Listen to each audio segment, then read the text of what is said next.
Good morning.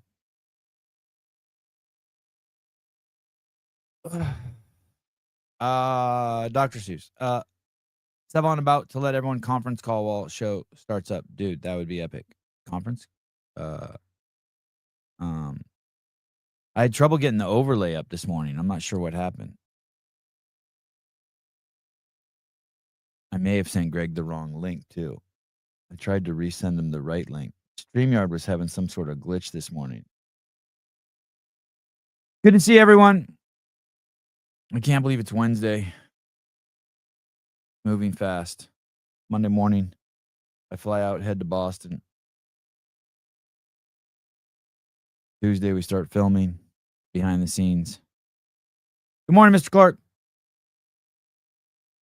Good morning.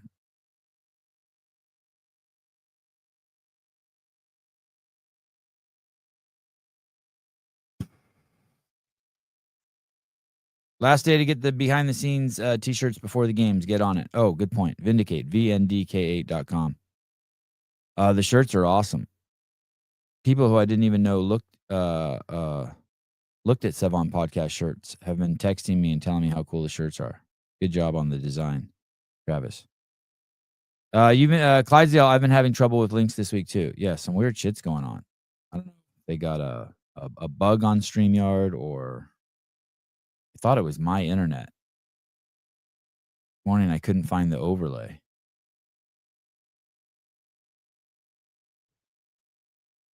Oh, how about let everyone conference call while the show starts?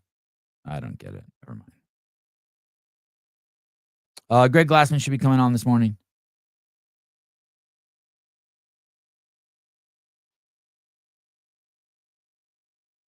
Is Austin coming on to discuss the fart? I really wanted him to. I watched the video, and I saw the video of mayhem video that they put out on Hatfield, and it's pretty wild. While he's eating breakfast, I think one of Haley's cats, I assume it's Haley's cat, barfs on the kitchen counter. Like the big strong man that he is, he doesn't even flinch. He just keeps eating his breakfast like it's nothing. And then later on, he farts like a champ. And he's downstairs and she's upstairs, and you can hear her be like, "What the fuck was that?"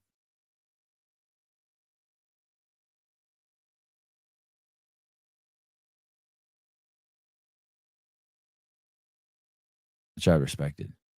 I want to when Greg comes on today, I want to ask him about the history of the CrossFit Games. I think that there's a lot that would. It's interesting to hear people's analysis these days about it in terms of from the business side.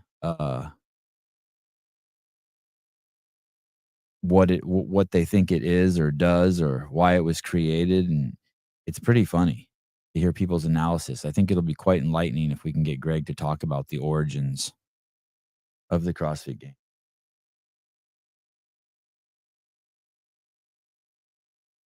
Other than that, I got nothing. I saw a cat video today that I thought was funny. You want to see the cat video I saw? I mean, I don't understand this shit at all. These cucumbers and cats. I don't know if someone sent me this. I'm very curious what the phenomenon is here. You just put a cucumber down next to a cat and the cat flips out? Has anyone done that? Is that 100% effective? There's one that's amazing. A guy sets the cucumber down next to 3 cats while they're eating. Look at this. What? I don't uh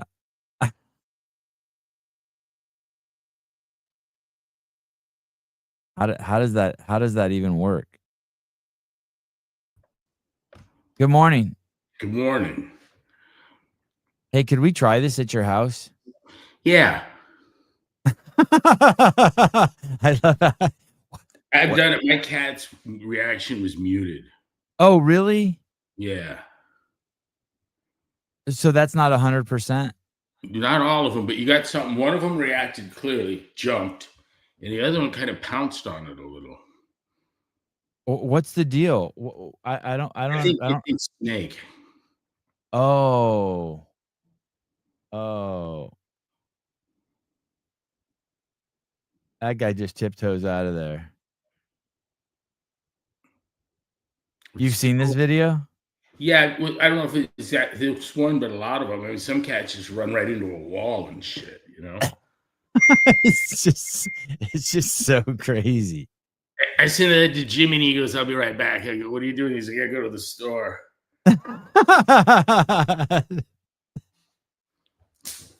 I didn't know if he was short a cat or a cucumber, but Oh, good point. Good point. Hey, Greg, I wanted to ask you about like the earliest origins of the CrossFit games. Like how it like started, what the well, inception was. I had seen somewhere that anything that you can, what was it? Anything you can measure, you can race. Uh-huh. Do you remember And where you saw that? no, but I might come up with it. But I mean, we doing these workouts timed. You 3, 2, 1, go, and there's first through the door, second, third, right? Yeah. And we have the tools here to crown the fittest man, fittest woman in the world. You knew And that was going to be the title from the beginning? oh yeah, Oh, I didn't I and I go, never now knew it's kind that. of weird. It's going to be Annie Sakamoto and Greg Amundsen. We were having trouble getting women that wanted to compete, and so I actually asked Annie and Nicole to stay out of the first run. People were intimidated by the videos and all that. Yeah, Yeah, I don't blame them. It was crazy. yeah, and so they, I mean, I don't think I'd do that again. I think I'd let them have their moment. But I think who won first? Was it Jolie Gentry? Someone told me. I believe so. Yep. Yep. Yeah, and that was good for everyone. Not that they weren't beautiful, but she was an unknown, and And a cop. yep. Hey, but did it the story that I've heard is you were at the ranch one day. I don't know why you were there. If you were teaching at level 1 or what, and you and Dave were walking and you turned over to him and you're like, "Hey, we should throw a party here." But you had already thought of it before you even got there? No, I was specifically after a competition where we could crown the fittest in the world and pick seps and reps and exercises randomly out of a hopper. Okay. And And Dave had the peanut roaster and said we could do it at the ranch. were you so is there no truth to that story that literally like you guys I picture you guys like walking outside behind the barn in that field and you turning to him and be like, "Hey, let's do the games here. Let's do the CrossFit party or whatever you called it right It was then." a competition. It was again the very intent was to make claim of the fittest in the world, and the only way someone could prove me wrong would be to produce someone that won, and then I'd say, well, yeah, that's the fittest guy in the world, you know. And did you do it just And within just a matter of 5 years, we were we invited a kid that set the world record and got the gold in the decathlon, I and he remember was that. online talking a big line about gonna come kick some ass and all that. And then his agent says, "Oh, he can't do it unless someone gives a donation to his charity." And I'm like, "How much?" And I don't remember the number, but I says, "We'll do it." And they said, "Okay." Then it was like, "No, can't do it." So we know what would have happened. The guy with the world record decathlete would have been bested in a generalized test of how much horsepower you can sustain and for how long at different lengths of time and doing different things.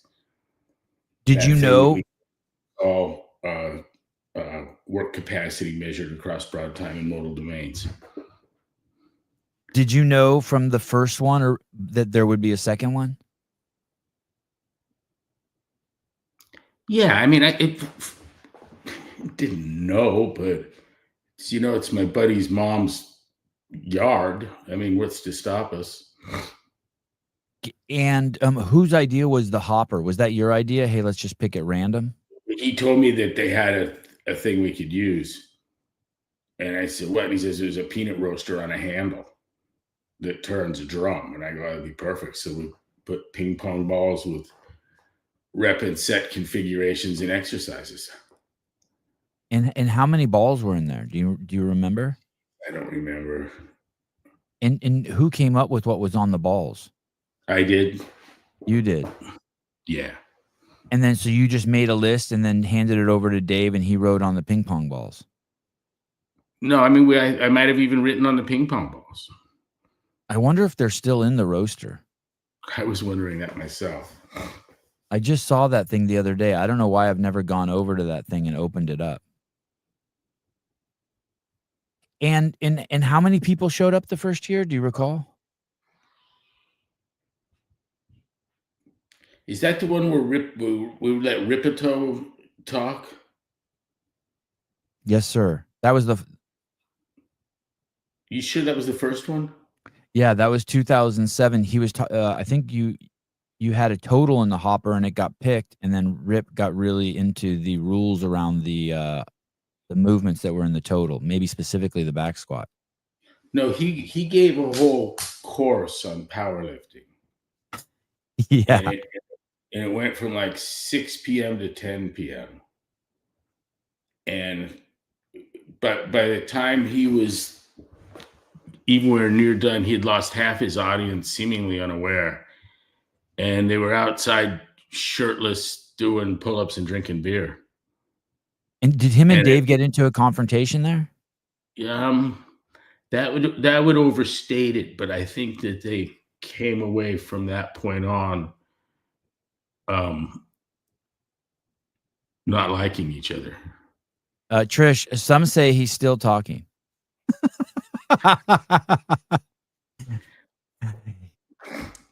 So I enjoy Rip. No one can get me to say anything nasty about him.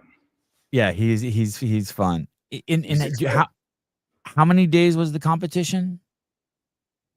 I think 2. Yeah, I think so. And do you remember how many workouts? No, I really don't.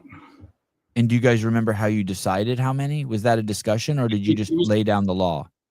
It really was in admin and everything else, not that different than what we did in the gym 7-8 times a day.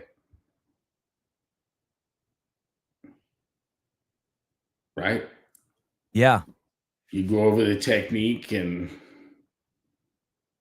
who was the first male champion? I think it was James Fitzgerald. And maybe like AFT or Spieler or someone took, or maybe No, it was James. Because remember, James got really upset that after he won the games that no one called him to ask him and get details about his training,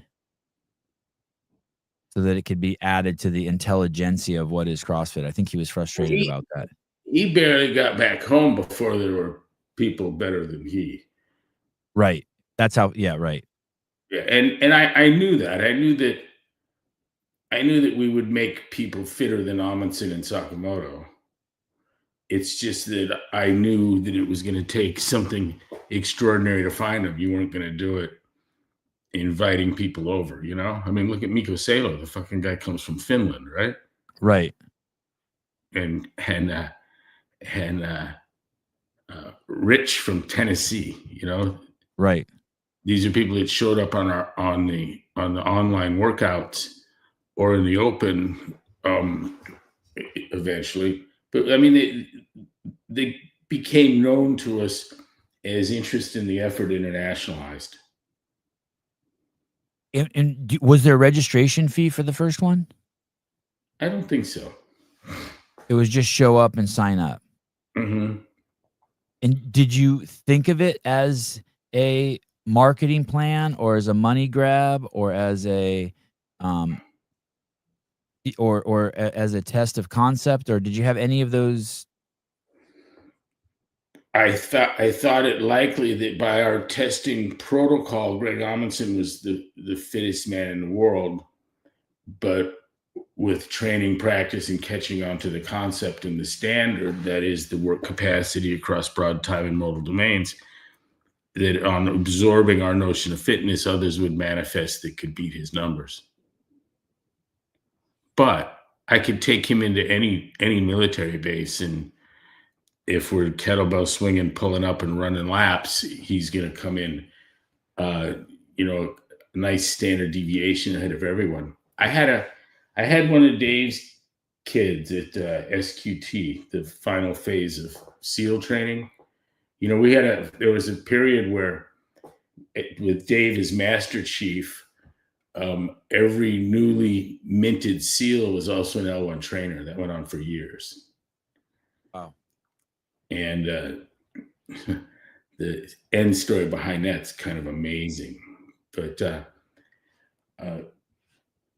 we were doing Fran with a 10-minute cutoff, and I think everyone got cut off, or damn near everyone. And some good-looking chap, they're all good-looking chaps. They don't let you be a SEAL if you're not pretty. But he asked, how fit can you get in a workout that took 10 minutes? And I said, how long did it take you? And he said, 10. And I said, well, 5 times fitter than you are is how fit you can get in a workout that takes 10 minutes. But you'll have to do it in 2. Or 5 times the load in your 10 minutes. Yeah. We can put numbers of this stuff, and you don't have to qualify it when we can quantify it. I say 3-minute Fran, you decide if that's fast or slow. Right? Yeah, 100%. I mean, now it's a no-brainer. I understand why back then, though, it was like perplexing just because of the state of where fitness was before you defined it. What I really like, you know, in Canada, they had guys CrossFit, and then they tested a larger group against the Army PFT. And so the CrossFitters were tested at shit they hadn't done. But some of the things that were impressive to them, amongst this, everyone getting their clocks cleaned at almost anything you asked them to do after they'd done CrossFit. But there were guys that would, I can't run, I'm hurt. And so they made them row. And those were the most improved running times, the rowers. And once so they were able to run again? Yeah, we came out with run, row, run better. You said that there's a guy in the run and on rucks and stuff who comes in at the end, and he's pretty much okay with that. Say that again? From Canada? No, just anywhere. And you send groups out on runs, and there's people in the back that are kind of okay with it. You can see it on their faces if you attend any kind of running event. Yeah. Even at the junior guards thing we went to. You're talking about people who are just sandbagging? Well, you know, there's 50 kids in a race, and a quarter of them have wetsuits, and the wetsuit crowd all comes in at the end. Okay. Jogging. Yeah. They're in their comfort element, temperature wise. They're in their comfort element in terms of their exertion, you know, and they're about to go over to Mijo's and get a burrito. Right. That was me in the presidential fitness exam in grades 1st through 10 or whatever. I just was in the back just cruising.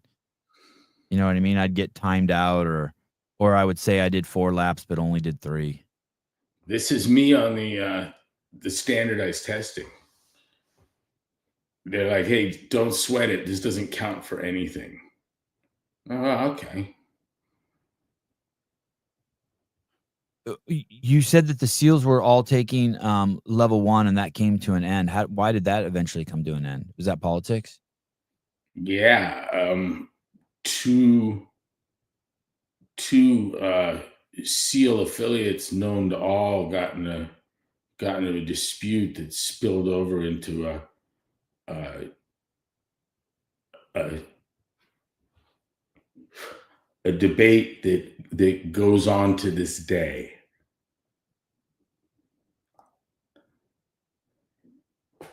I ain't touching this one. Oh, the debate? Yeah. Was it around CrossFit? No. Oh, okay. Okay. Is this have to do with, looking in windows? Uh-huh. But it Uh, didn't. That was an excuse. right, right.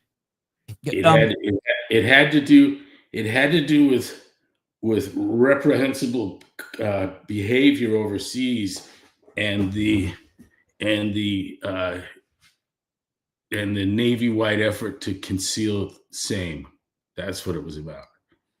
And that whole thing is still going on. g going back. I was told to pick the right side or face the consequences. Oh, And wow. I was being lied to. And so I faced the consequences. And we lost the gig. Oh, you didn't toe the imaginary narrative, and so therefore Wasn't gonna join up on what looked pretty clearly like the wrong side of things. Only in that it took me, but one guy calls me famous guy. The next day, another famous guy calls me. And they don't even have the same story.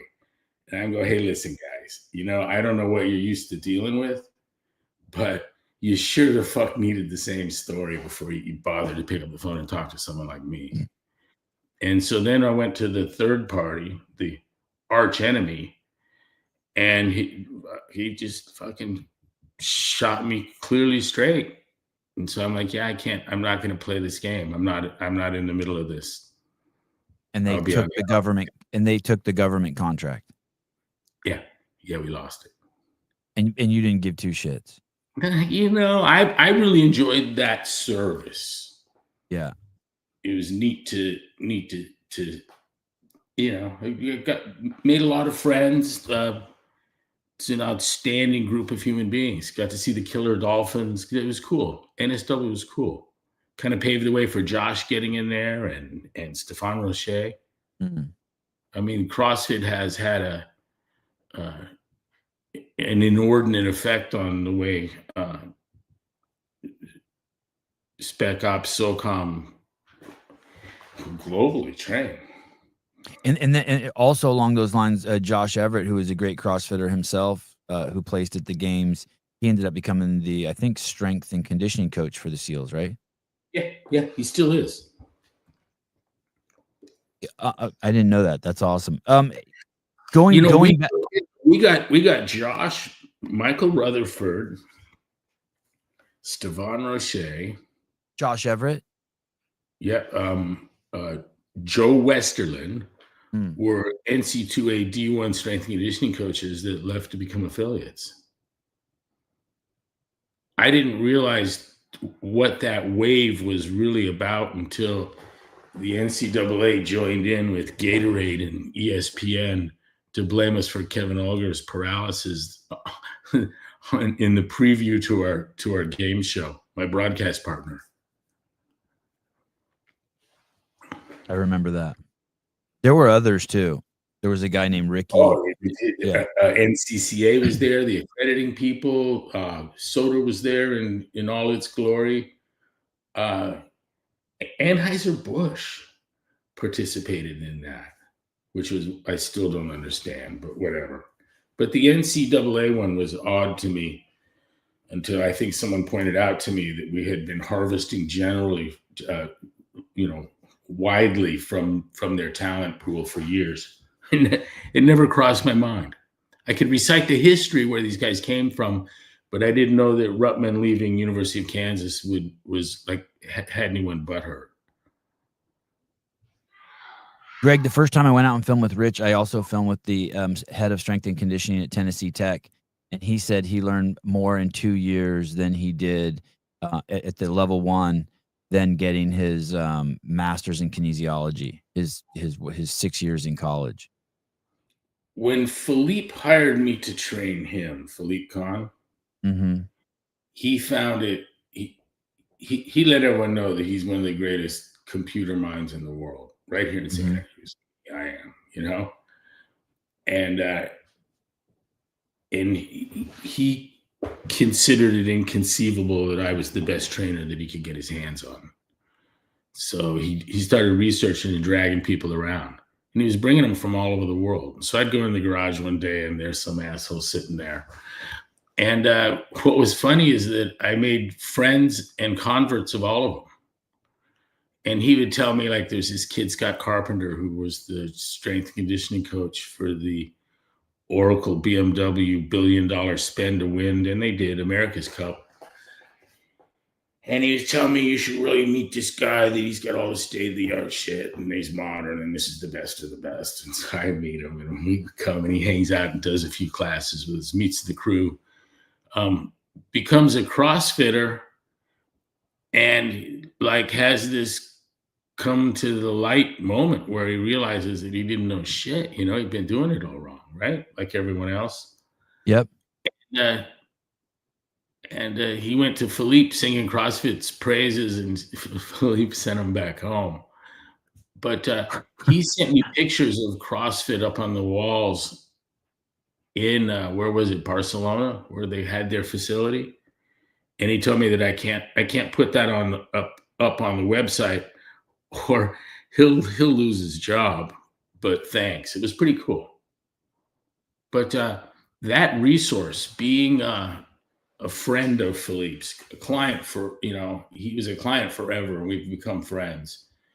But his efforts to demonstrate that there were better trainers out there than myself was good for everyone. It was good for me. Yeah, he was trying to prove that there was someone better than you, and he couldn't. Dude, I met people from everywhere. His sailing achievements also include winning the double-handed division of the 2009 Trans-Pacific Yacht Race from Los Angeles to Hawaii, and setting the Transpac record at 7 days, 19 hours. He didn't actually. He funded these expeditions, right? With no. He's on the boat at the tiller, and he would come in at extra weight and make sailors lose weight to compensate for him. Oh wow, it was cool. It was funny. Time Magazine, 100 most influential of all time, 2016. There's a whole series of companies he sold here for $300 million or more. This is also the guy, in a way. I want to go back to the games, but you would go train. You would ride your bike to this guy to train this guy, and he would be so busy, and you would end up waiting for him for hours, and that's where a lot of the journal got written too, right? While you were just hanging out. I wanted him as a client because I knew of a global name, a 400-pound dude who was kicking ass in the sailing world and tech world, and I was like, I need such a man. You know me. I have a compulsion to help people that think their situation can't be fixed. And I was telling people that, you know, you're going to lose your boss, and if something happens to him, there's no way the sailing program is continuing. And I'm telling the sailors this, right? And so I've talked to him. I'm talking to him, and I thought no one was saying anything because I wouldn't have. No one's going to give me a message to give to Philippe. You know what I mean? Hey, Philippe, I know this guy. He says you're fat, and you better talk to him before you die. That was the message you wanted to get to him. Yep. Right. But I got a call from Mrs. from Sonia, who's one of my dearest friends now, and she says, if you can help my husband, I'd take care of you and your family forever. And you know what's funny? Like, I was blown away by that, because I knew she could, and I felt that there was no hyperbole, exaggeration, lie. It wasn't a lure. It was just how it would be. And that indeed, you know, didn't need to be the case, but would have been. In fact, on a gym expansion, she loaned me $50,000 and fought taking it back for a decade. And she says, I told you, don't pay it back till you're rich. And I had to tell her, I'm fucking rich, so you take the fucking money. You know, it was the hardest thing I've ever done, was giving her that $50,000 back. She wasn't going to take it. But I told her that I'd love to see him. Let's do tomorrow. What's a good time? She says 11 o'clock. And I go, I give her the address. She goes, no, you're going to come up here. And I go, you don't understand. I don't do house calls. And she says, I'll double your rate and pay you portal to portal. And I said, okay, I'll see you tomorrow. I didn't have a car. You remember the year? 90s? Oh, yeah. 98, 99. Okay. 99. So I rent a car, and a little Kia from the place in town that rented cars for cash, and rolled down the window and had a barbell hanging out of it, right? A plyo box in the trunk with a bungee cord. And about the third day of going up there, she says, why don't we just buy all this shit so you don't have to lug it up every day? And they had a universal machine in their garage. And I go, we need to get rid of this thing. She says, all right. She says, we wanted to, we just weren't sure how to do it. And I go, I know how to get rid of those things. You give them to firemen. So I called fire department, and they sent a truck up and a company up and some empty pickups, and actually took the thing apart and got rid of it. And we got the equipment up there. But I had a standing appointment to meet with him at 11 o'clock. And mind you, I'm making $150 an hour, right? Which is shitloads of money back then. Shitloads of money back then. Yeah. Yeah, that's what a good attorney made. Yeah. So I'm making $150 an hour from leaving the house to get home. And I would show up at 11:15, and I don't think he ever came downstairs before 2 or 3 o'clock. And sometimes it was 5, 6, 7, 8 o'clock at night. And then I'd get waved off. And I made outstanding use of that time. It was truly a gift. I want to point out here, this is on a complete side note, that I've seen other people in that position who, instead of using the time, complained about their bosses, even though they were getting paid. And those people's are a totally different kind of character, and their lives are miserable. Yeah, I was told I could come inside and sit at the table. Mm-hmm. But I would hear him. Like we have an 11 o'clock appointment. I hear him from 11 to 3 playing the saxophone.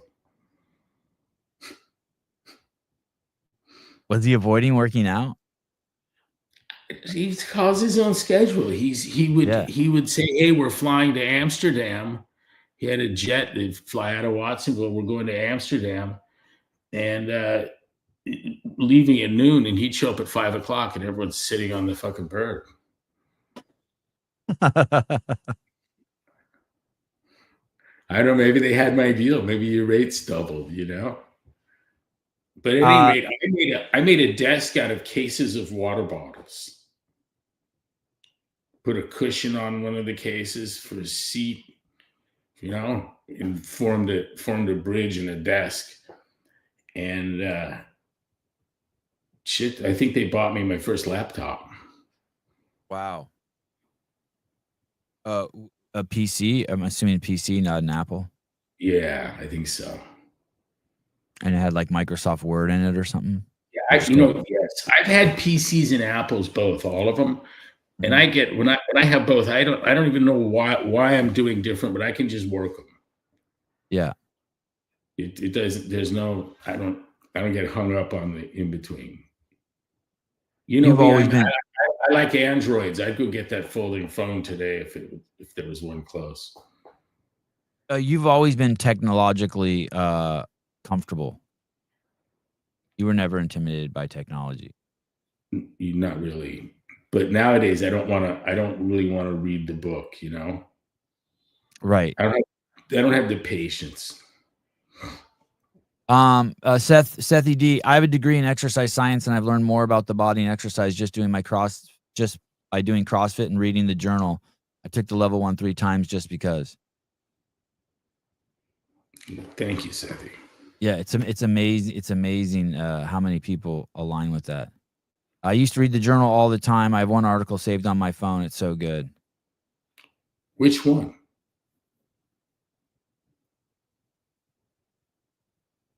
So, Greg, when you were Is there a moment though like that when you were at the ranch? There is a moment like that, right? I mean, I know I've heard the story where you and Dave are walking and you're like, "Hey, let's do it here." And did you decide on a date at that time, or how many people you would invite, or did you just assign it to Dave and he just ran with it? I think we would let anyone come that wanted to come. I think initially it was I don't know. Ask Dave. I would accept his memory of it, and it probably has. There's probably I think he's got more of his legacy in the games than I do. I mean, I half wish I hadn't done it. Yeah.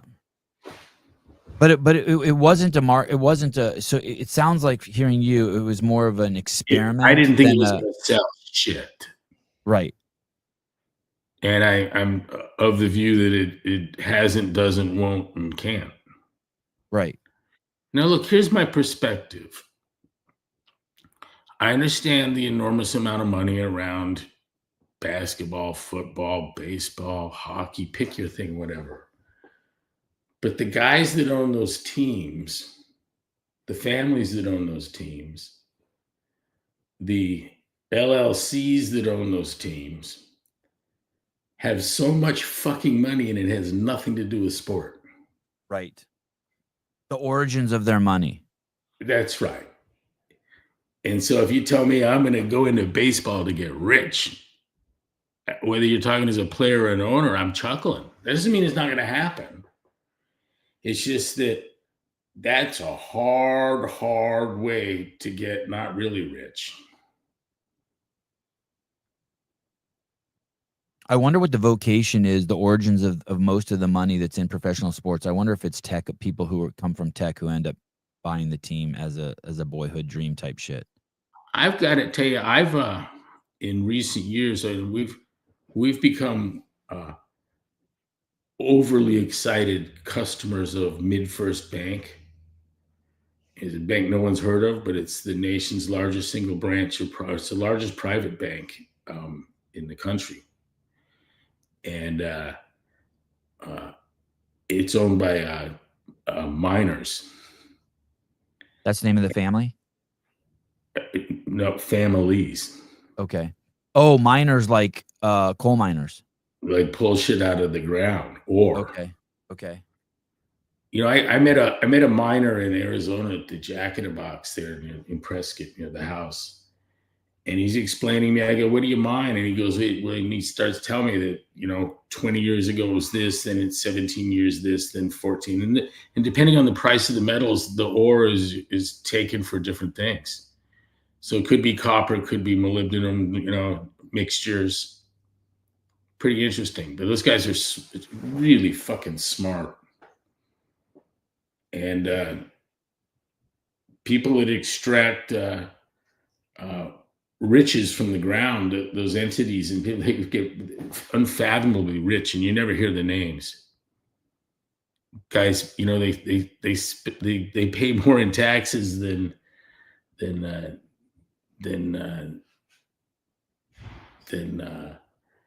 Taylor Swift makes in salary, in Right. revenue, and you'll never know the names.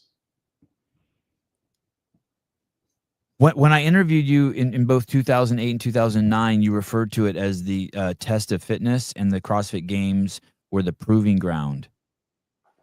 And somehow, Yeah, since I then, thought it is changed to being called a yeah, sport, and I think that's where it went wrong. I think it lost its origins. It's a test. It's not a sport. yeah. I was just explaining to Caleb the other day. The effort was to find number one, not to differentiate 26 from 27. And so I was very comfortable the year that we opened it up to the world and had all those people there from all over the world in 2019. I still knew that Fraser was going to win. Now, perhaps one of those people would unseat him, and if so, they would have unseated him by the very standard that he got beat, right? Right. But on top of having it demonstrated who the fittest in the world was going to be, and we always know who that is before it happens, I think Khalifa was the only surprise ever, right? Right. But that was and it wasn't really a surprise. It was our negligence, but it was a surprise because of our negligence. But he had been doing That's right. CrossFit, but just in the shadow. It wasn't the internet then to be able to examine every person like there is today. So it was a surprise to us, but not people in his circle, right? Yeah, I wouldn't say negligence, but Well, good. Heidi, I see your comment. I'm going to show you something really quick, and then I want to come back to the games. Sevi, I want to talk about rich people. Please, let's discuss how to find a young man with high earning potential. I want to show you this video that I saw the other day. This is a total stepping off. I assume this is AI, but I thought this was really potent. Here we go. I like that. Yeah, here we go. Listen to this. Here we go. Thoughts on gold diggers? There's no such thing as a gold digger. All women are expensive, so pick one in your price range and shut the fuck up. What do you bring to the table in a relationship? Do I look like a waiter? Next question. What's your best dating advice? It's better to give 20 guys a chance than 20 chances to the same guy. You're a player, not a fool. What's your philosophy on love versus money? It's better to cry in a Lamborghini than cry in a Honda Civic. All men will disappoint you, so choose the richest one. How old was your husband when you married him? I was 25 and he was 75. Thanks to him, I haven't had to work for over 50 years. What's your body count? I've lost count since 1975. I'm enjoying life, not collecting data. What's your take on men who bring you flowers? Flowers die, honey. My Chanel bag is forever. Know the difference. Who's more loyal, your man or your girls? Listen, sweetie, I've been married 3 times and I still got my same bitches from 1960. That should tell you everything you need to know. Granny, where can people learn more from you? Oh, sweetie, I spill all the tea on my account at Granny Spills. What are your thoughts on gold diggers? There's no such thing as a... So that's my all men will disappoint you. Would you rather cry in a Lamborghini or Honda Civic? That's my It's funny. Hey, and on the other end, you have to understand that men from the this is a pretty sweeping generalization, but all men are doing is practicing different kinds of mating strategies. And so no matter what they tell you, whether it's the guy who invented the light bulb or the guy who lowered his El Camino, at some point that those are all ways that men are trying to court women. Like at the end of the day, no matter what they're doing. So sometimes you'll see what did you call them, Greg? Failed mating strategies. Yeah. You'll see a lot of failed mating strategies, but just kind of look at the world like everything a man is doing is a mating strategy, and you'll understand the world will kind of align nicely. This is all my cosmogony. What's that? Like it's your views on the structure and origins of the universe. And I think that the center of the universe is a vagina, and around that we have all the Nobel Prizes in physics and medicine and great books, all in buildings and cities and wars, all orbiting it.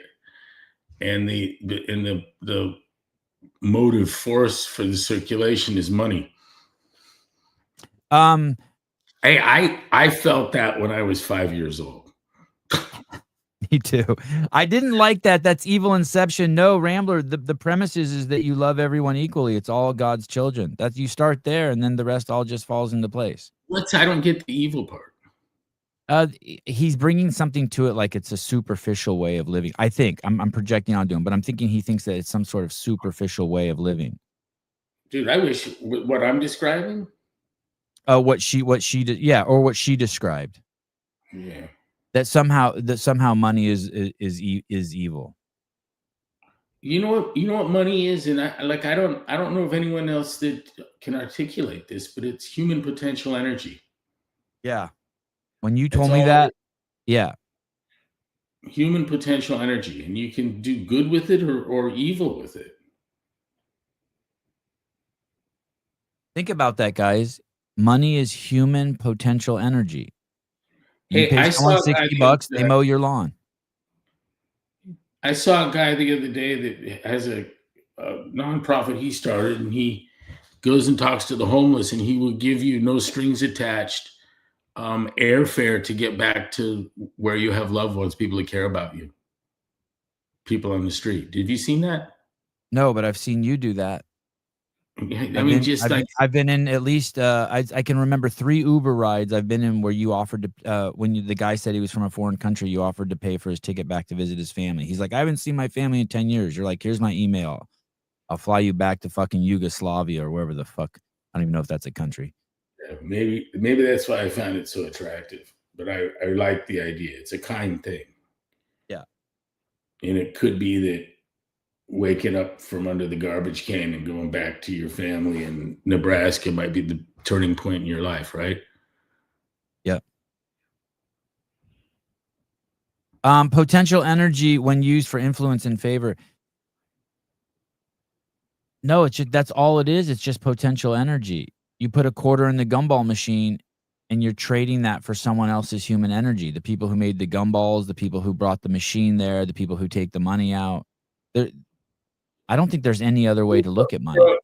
For $1 million, you could have someone whacked or buy everyone in your city that's called a jacket. Right. It's only limited by your character and creativity. My mom used to say, if I ever got my hands on $1 million, I'd use it as a down payment for something that costs 10.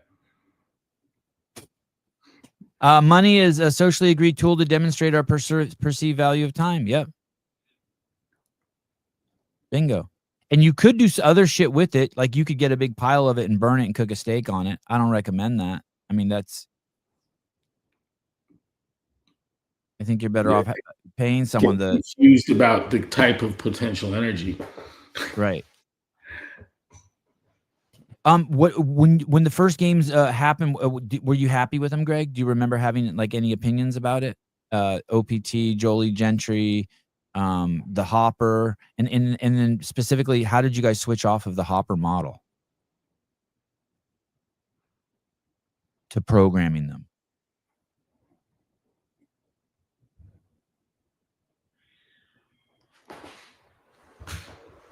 I'm not sure, but the programming is really no different than you're doing when you're posting WODs daily, you know? Did you not like the Hopper model once you saw it, or? Well, it's fraught with its own complexities. Like being able to actually do the workout once it's pulled out and having the equipment and the setup. I generated some workouts that were randomly generated over a period of time for a couple of weeks or something. And I asked people, can you show me where that is, where it's not the work of my brain, but of me having created a workout generator. And nobody was able to do it. And as I pointed out where it was, and it's the kind of thing where you got walking lunges one day and Tabata squats the next. That's just your bad luck. I wouldn't have let that happen deliberately. In other words, the random approach will give you a stimulus with some regularity that is a wonderful test, but is detraining. No one's getting fitter at the games. They're fucking wiped when it's over. Right. You don't think that you get an adaptation from that makes you fitter? I think that there's a stimulus that's a detraining stimulus that's too much. I remember when CrossFit came to China, they're doing workouts like 5,000 push-ups. I'm like, oh, no. Yeah. That's not the fucking idea. I heard something just recently, like, are you fucking kidding me? You can't do that to people. I've seen people who find CrossFit and then basically just use it to try to work away a bad diet and just keep drinking alcohol. Every workout looks like Murph.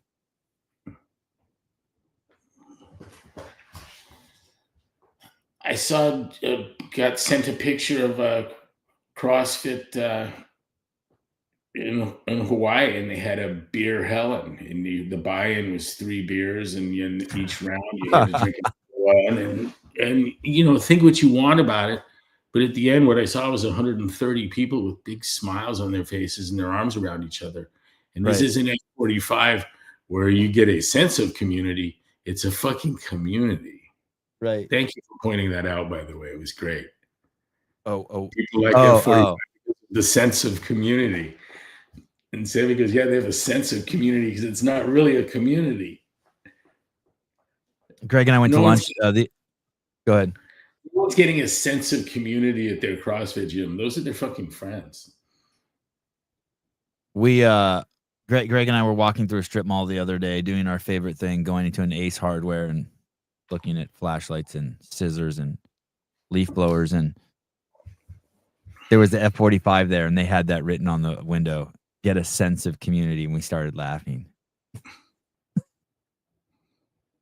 It looks like a CrossFit gym that's been burglarized. It did. Or like one someone moved out of, and like a little bit of the equipment is still left, right? Fuck, they got all your shit. Right. So 2007, 8, and 9, it's at the ranch, and if I recall correctly, Monterey County sends you guys a note. Let me go back a second and ask you if this story was true. Yeah, we got kicked out of Monterey and then invited back. Oh, you did? You did? Oh yeah, like I think we fucked up. Yep. Let me ask you this. I remember in 2008, like 2,400 people showed up and there wasn't parking, and Dave's neighbors like, you can park in my yard, and there were 1,000 cars that needed parking, and he had 600 acres, but he's all, I'll charge you guys $10,000. Is that a true story, or did I make that up? The morning of the event.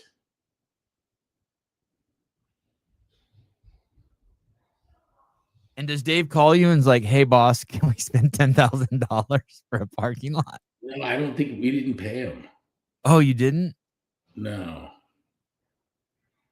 We had, so it was, we had, someone said you need programs. So we printed up programs and then put them in the boxes and under a table and the registration and the apron or, a tablecloth went over the table. And at the end, we were cleaning up all the programs.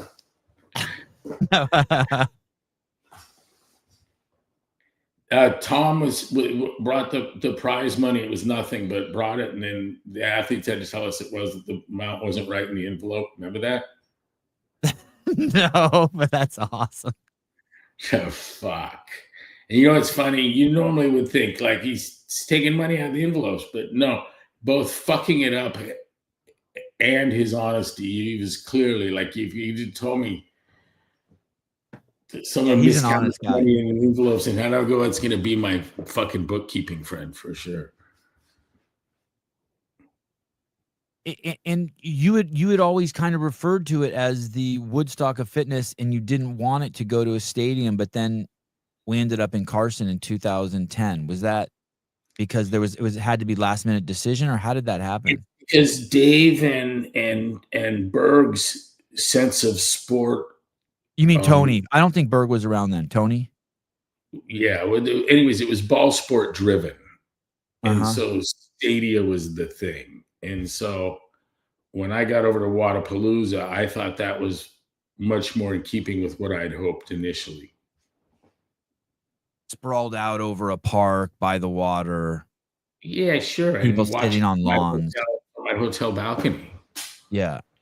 I like the party with the sport in the background. Like Danny McDougall took me to the Masters golf tournament.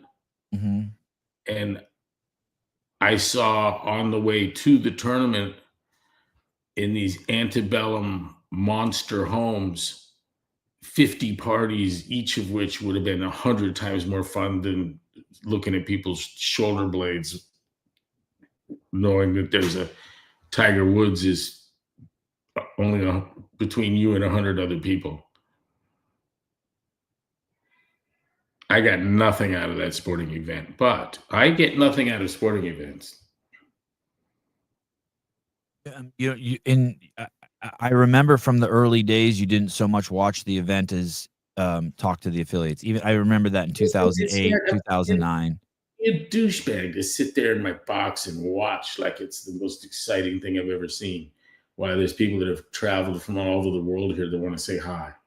But it's a celebration of, let me push back on that a little bit, but it's a celebration of a fitness program, a lifestyle program that you developed. And it's people like, it's like the workouts were your art, and now people are performing them at the highest level. That didn't excite you at all? Like, just to see, you know what I mean? Like when you're a little kid and you make a racetrack and then you put the car on it and push it. It wasn't like you didn't get any of that from it? Well, you know, listen, I'm putting workouts every day, and look at this. Lynn Pitts again has beaten every fucking woman in the world. Right. You know, I got a 5 foot tall, 105 pound girl with a 400 pound deadlift. I mean, the performance part was there, and as I mentioned, once we got into the open phase of things, the only surprises at the games were the injuries or maybe some bad behaviors. Bad behaviors like cheating? No, I mean, just, you know, like just People thinking they're cooler than they are, more important than they are? we had an athlete tell the judge he was going to fucking kill him. Oh, right. Hey, I described the games the other day is imagine P. Diddy gets really rich and he starts throwing these cocaine parties, and there's these guys that go to them every weekend, and that's where they get their pussy, and they're really successful at getting pussy there. And then P. Diddy says he's not going to do the games one year, or he's going to change the cocaine to ecstasy, and the people who go there and get pussy on cocaine are now pissed and they jihad against him. I described the games as like, hey, Greg had this methodology. It was his discretionary spend to throw the games. These people started liking it so much, and instead of just appreciating what they were getting, they started jihading against him, like leveraging it, like they wanted Evian instead of fucking Crystal Geyser, like they lost the fucking plot. You know what I mean?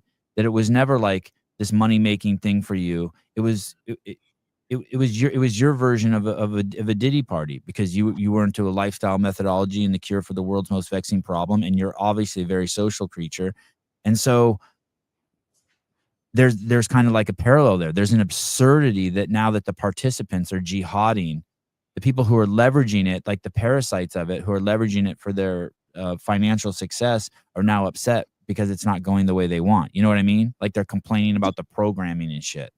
The 2019 structure was a corrective on so many levels, and in 2020 we don't have the talent anymore to recognize what the advantages were of 2019. But what we needed people to do was to make more of the fact that they were the world's fittest, the fittest person in Finland, the first fittest person in Australia, in Italy, and excite some desire to unseat them nationally by their brothers, and it would bring that focus both financially and in terms of the competition a little bit back home. But it turns out that you're famous in the CrossFitosphere, and nobody in Finland knows who the fuck you are. And some of that changed. Some of our Icelandic people became celebrities in Iceland, for instance. But they only have 300,000 people in 30 gyms. I mean, the fittest person is famous in CrossFit in a way that they aren't at home. Right. And I wanted to impact that and alter give a more sensible economic potential to the whole enterprise. And that was lost out of this desire to make sure that we were differentiating number 35 from 36, when in fact that was done in the open. But that's okay. I mean, on top of all of that, I don't care. But to see people, and I got confirmation exactly that from the international athletes that got DQ'd in the athletes that came, traveled on their own dime from all over the world to be disqualified within hours of getting here, were more grateful and happier than anyone else participating. You mean in 2019 when there were the cuts? There were like 200 athletes, and they started the mass elimination. Yeah. So by the end of the first day, most of the people that came were done. but they were at the games, and they were each the fittest in their country. And I would have expected that to be very, very fluid too.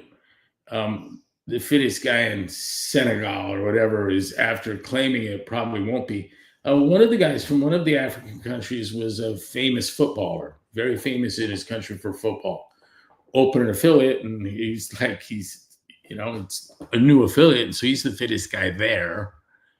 But he knew that they could build fitter people in his country if they could just, etc.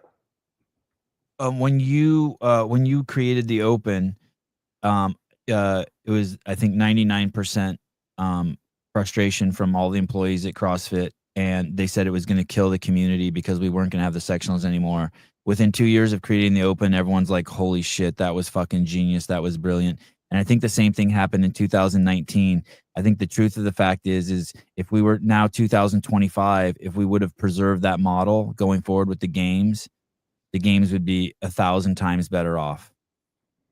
We'd be 6 years into it, and it would be fucking incredible, and there'd be people flying in from all over the world. And I see it like this. I would have the Australia guy, you'd recognize him because his fucking uniform looks like a Foster's can. Right. And this must be the Vesca guy. Look at the fucking Vespa on his pants, right? And I just commercialized the hell out of it with brands, Havaiana in Brazil. I had a list of them. And in exploring that list just peripherally, in 2019, there was considerable interest. God, Foster's in particular, Havaiana in particular, were more than willing to talk. It would be 6 years into it. It would be such a different picture. Kevin Larry, just want to support. Hey, dude, I appreciate it. This channel is the only thing that gets me through my 18 hours, my 18-hour days at work. Awesome. Yeah, I feel like I've been in front of it. What do you do if that can be shared? What's your vocation, Mr. Larry?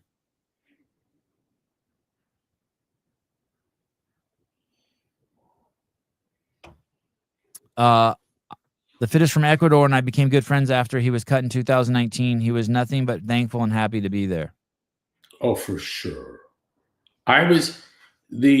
My favorite part of the games is, I don't know what that means. I didn't get a lot out of it, but my favorite part, and I did get a lot out of it, was the receiving prior to the games that delayed the start each of the champions from each country.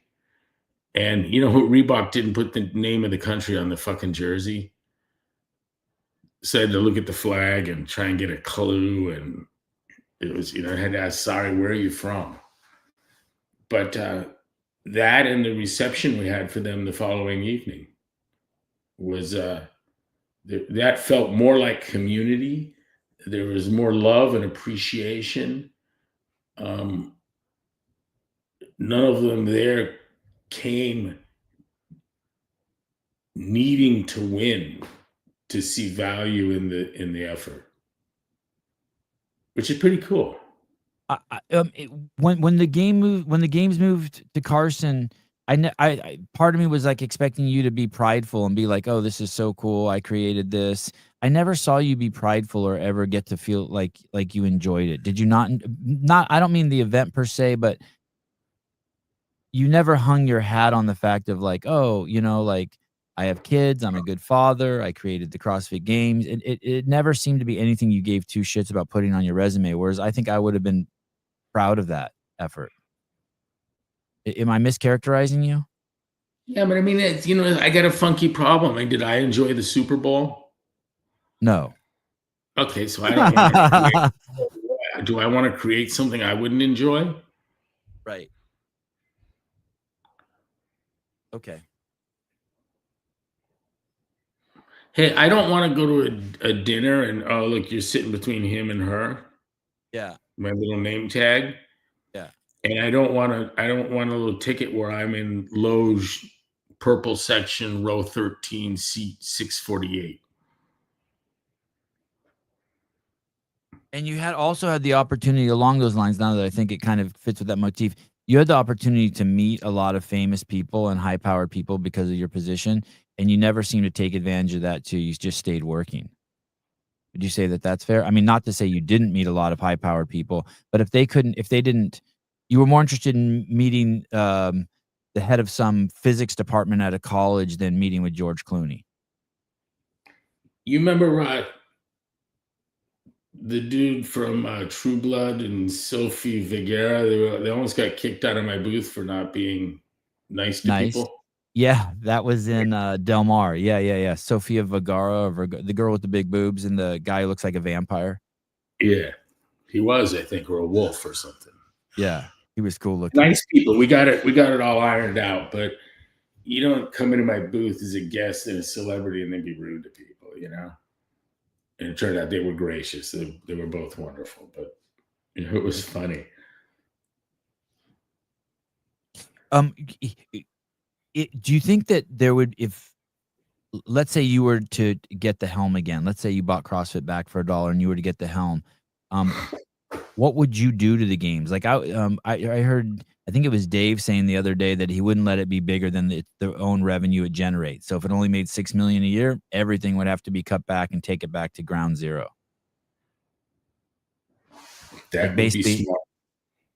I wouldn't subsidize it again.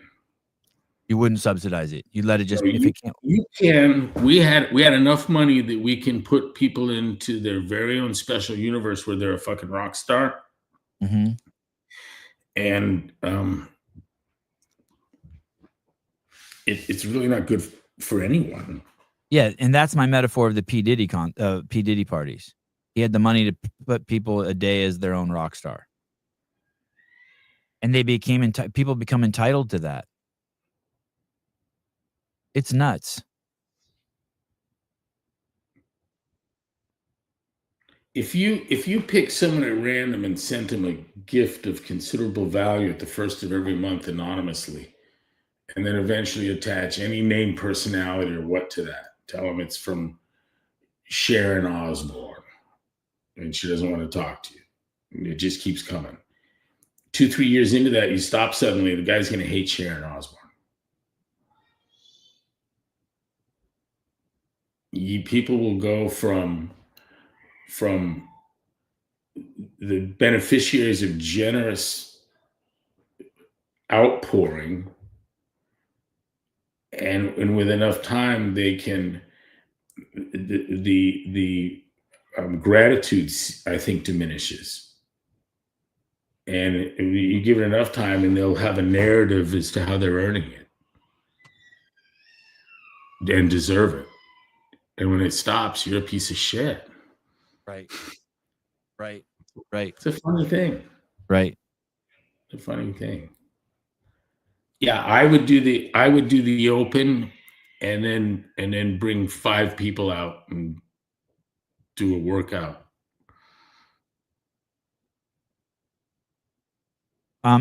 Sevi, do you hide your sex toys when you have workers in the house? You know, we don't have any. I am the sex toy. My wife is the sex toy. I don't have any.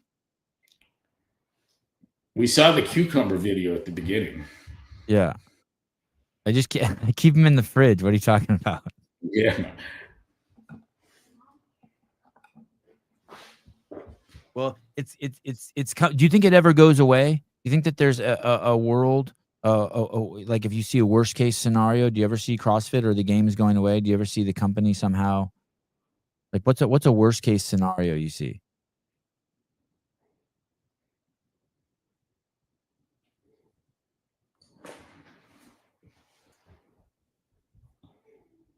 I don't know, but look, for the entire enterprise, from games to shirts to whatever the mothership's cooking up,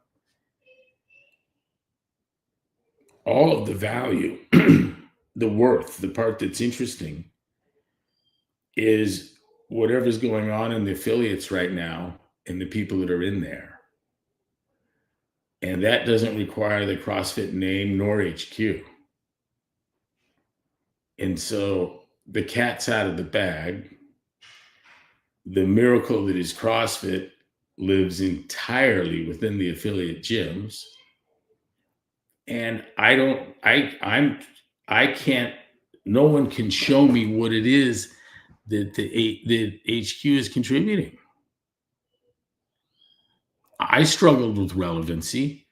I can't detect any at this point. And you were very open. You were very open with your constituents, with the affiliates about that struggle too. Very open. I did it beyond legislation, litigation, validation, and education. I had nothing to offer.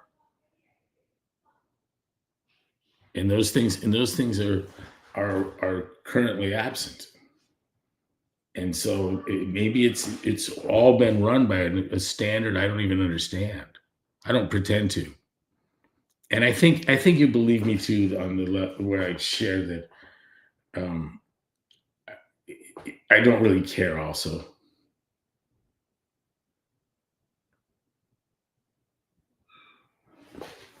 That's not the important part. The part that's important, no one can do anything about it.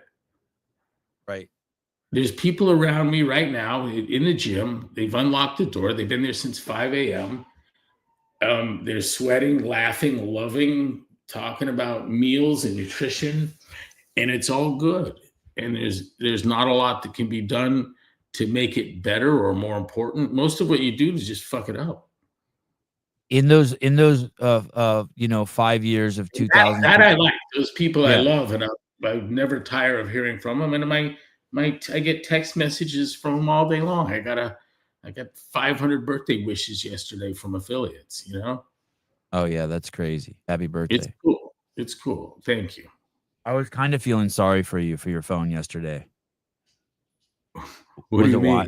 Just because I just knew you were probably getting just destroyed. On your phone was probably just going crazy. I want to say thank you to everybody.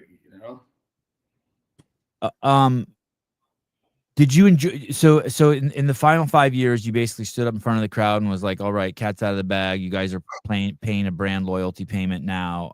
My relevancy is going to be around trying to bring you guys education, litigation, and legislation to protect the gyms from predators and parasites, and then also keep you up to speed on what's going on and education through the cure for the world's most vexing problem." And you were a one-man marketing machine, not in the sense of like traditional marketing, but you were really good at restating the truth over and over and over again. Did you enjoy any of that? Did you enjoy the litigation and legislation? Because it seems so pedestrian and superficial compared to the space you're in now. No, I was just going over Dr. Moream's supplemental report in the NSCA case yesterday. I found it. You did enjoy that. You enjoyed like fighting it out. Because of the mental exercise, just because of the logic and the mental exercise, like the game of chess? It was the more important part of the effort. SOTA and its proxies had committed $150 million to criminalizing CrossFit training through occupational licensure. It's so juvenile in terms of its intellectual efforts relative to what you're doing now with Broken Science. Do you know what I mean? Or the education, isn't it? Or, I mean, I know you're always up for a good fight. So I say that constantly very high intensity functional movement increases work capacity across broad time and modal domains, and the academic community's response is to ignore that and fake a study, fabricate and falsify some data, and then when it's made abundantly clear that that's the case, lapse into fucking perjuries. Right. I mean, that the NSCA's behavior, there's a brilliant JD PhD lecturing on publishing bioethics right now, a professor of bioethics that sits on the board of a bunch of peer-reviewed journals, who's traveling, stumping the world, saying that the NSCA case may be the first known instance of organizational scientific misconduct, all the way the whole organization given to the effort. Not a miscreant scientist or two, but this would be everyone involved was perpetrating a fraud. These guys were telling the world that CrossFit was dangerous, and then hosting fucking in-house competitions with the Open, posting it on their fucking board and doing a 3, 2, 1 go. They're all doing CrossFit and telling the world that it's dangerous and that I don't know what I'm doing.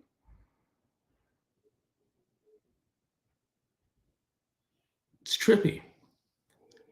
And if you think people dying unnecessarily and early from chronic kidney disease and chronic obstructive pulmonary disease and diabetes and stroke and heart disease and Alzheimer's and every manner of cancer that has metabolic origins, which is probably almost all of it. What's your takeaway? Is it Frazier? Can we talk about him some more? And everyone that had their doors open for past that 5-year mark has this increasing awareness that you're able to address important issues that others tasked with doing so are fundamentally unable to. I mean, some people grew up wanting to be doctors.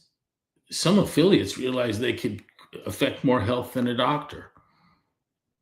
And with that realization, that's heady. It's cool. And I would say that's a truth. That's a truth. Yeah, dude, I give me a gym full of fat people. I would train tomorrow. If someone says, "Hey, in Scotts Valley, man, I got 30 people, all of them marginally ambulatory, overweight, and excited to do something about it. You want to come say hi?" Oh, I'd be there. 5 a.m. That's fun to do. That's cool. It's like sculpting, right? You start with nobody sees David, they see a big fucking chunk of marble. Yeah. But that could never happen if it falls outside the fiduciary duties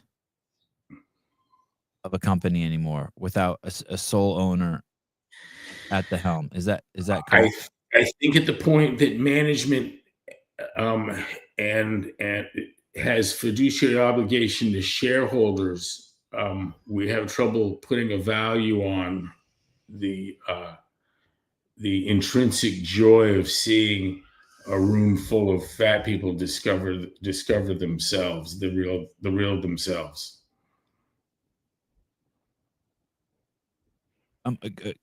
Coke couldn't change the formula so that it had half the insulin response if it also cut sales by 10%.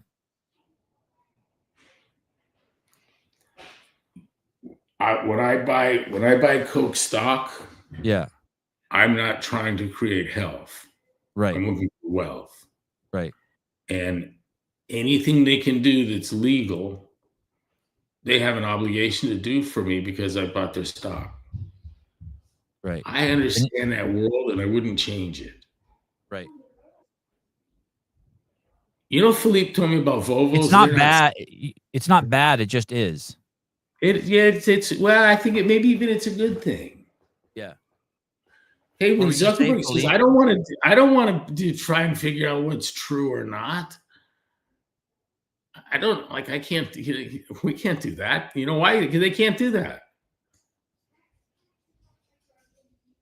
But if he can fake it and make more money, he has an obligation He was told, we will dismantle your company if you don't cooperate with our censorship regime.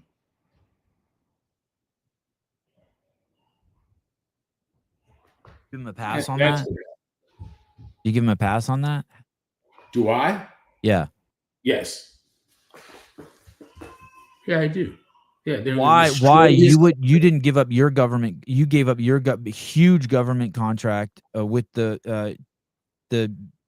premier fucking killing force in the world instead of towing the line. Why do you give him a pass? Why don't you hold him to the same standard that you operated with?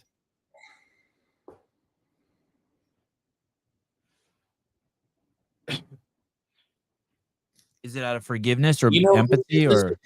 I can't. At the point that I expect you to run into the burning building to save the baby, you're not a hero when you do it.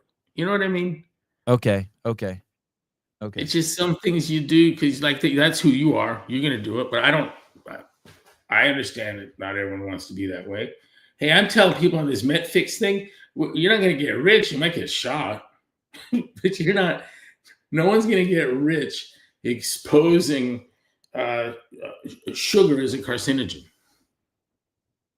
That's not how to make friends and influence people. Right. And there's nothing to sell. No one wants, dude, you don't even want that shit in your portfolio. Suppose I get a portfolio and it looks like, man, I got Chick-fil-A and Range Rover, pick companies, name it, things you like, things that are cool, specialized bikes, it's all in there.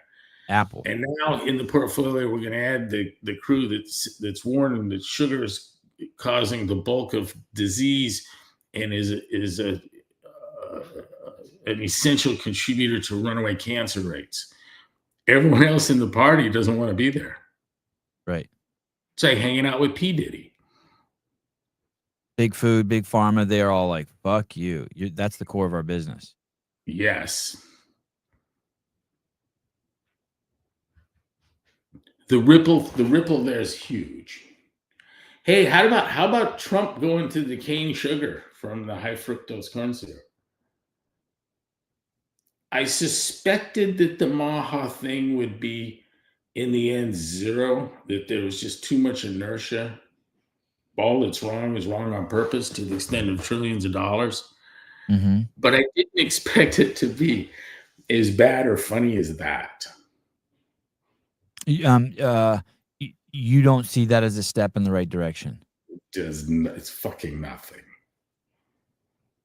Mexico's Coke comes from cane sugar. They get 50% of their calories, and the incidence rate of diabetes is shocking. It's going to be higher than it is in Santa Ana, where I know amongst Latino women over 60, it's about 70%. Damn. That caloric intake number for Mexico is crazy. I've heard that one for years. I feel like every 6 months I look that up because I can't fucking believe it. I just pictured. I pictured Bobby sitting there explaining to him about the horrors of sugar. And the whole time he's just saying how much better those Mexican Cokes are. And that's the ones we get in Mar-a-Lago. It's so much better. And it's made with cane sugar, not from corn. I don't know. Isn't cane sugar what's the deal? I remember reading in the Fat Switch why high fructose corn syrup was worse than regular sugar. It has 5% more fructose in it. The high fructose corn syrup does. It doesn't produce close to 50.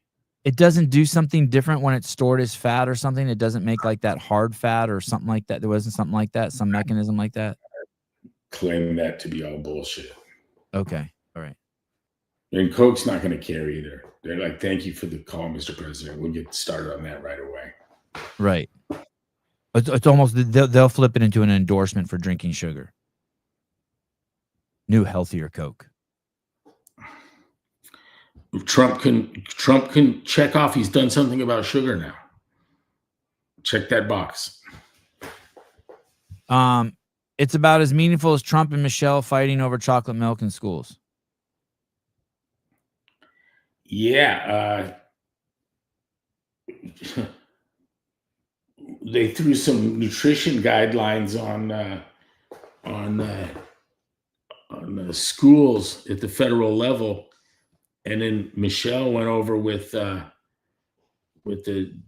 dudes that are selling a quarter of the world's pizza through schools, and got pizza turned into a vegetable over at USDA. Actually went over there and had just Michelle Obama. Uh-huh. And it's a vegetable because of all the supposed tomato sauce on it? I guess so, and it's made with flour. There's nothing we're putting in it. It doesn't grow. I don't know. Oh shit.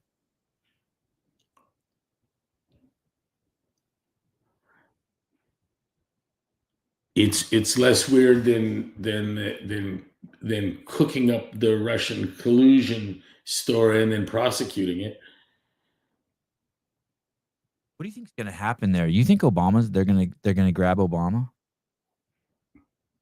Or No, Brennan or I've never heard a U.S. politician accused of something worse. yeah, it's pretty bad. Without having the debate as to true or not, and of course it's true. I've never heard of worse accusation.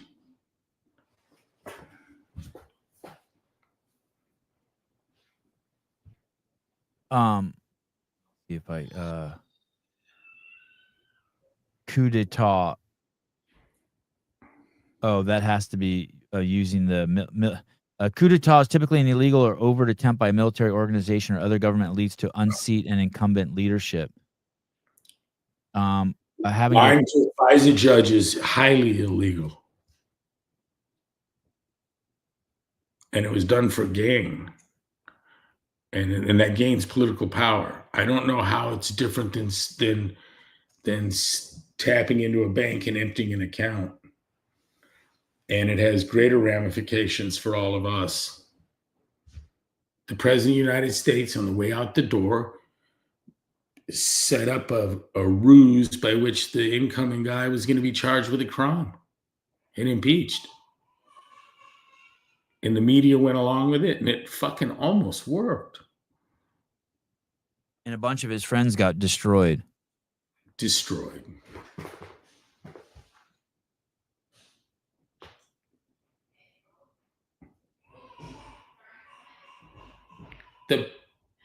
The best thing about Trump, I think, is that I feel the left deserves him.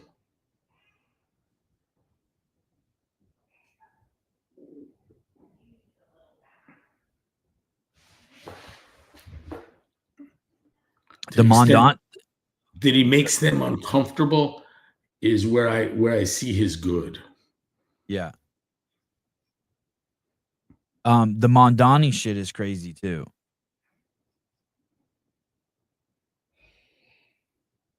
Have you seen the lyrics to that rap song that he would sing? That's pro Hamas. That he used to. Did you know he used to be a rapper? No. Yeah. This story's crazy. I like what Eric Adams said about him. He says, I lived poverty. He studied it. Socialist New York City mayoral candidate Zohran. Jesus, what is this? Mondani. Socialist New York City mayoral candidate Zohran Mamdani once voiced his love for the 5 leaders of the notorious nonprofit convicted of funneling more than $12 million to the terror group Hamas. The former C-list rapper turned far-left Pole praised the heads of the Holy Land Foundation for Relief and Development, known as the Holy Land Five, in a shocking 2017 rap uncovered by the anti-Semitism fighting group Canary Missions. It's crazy.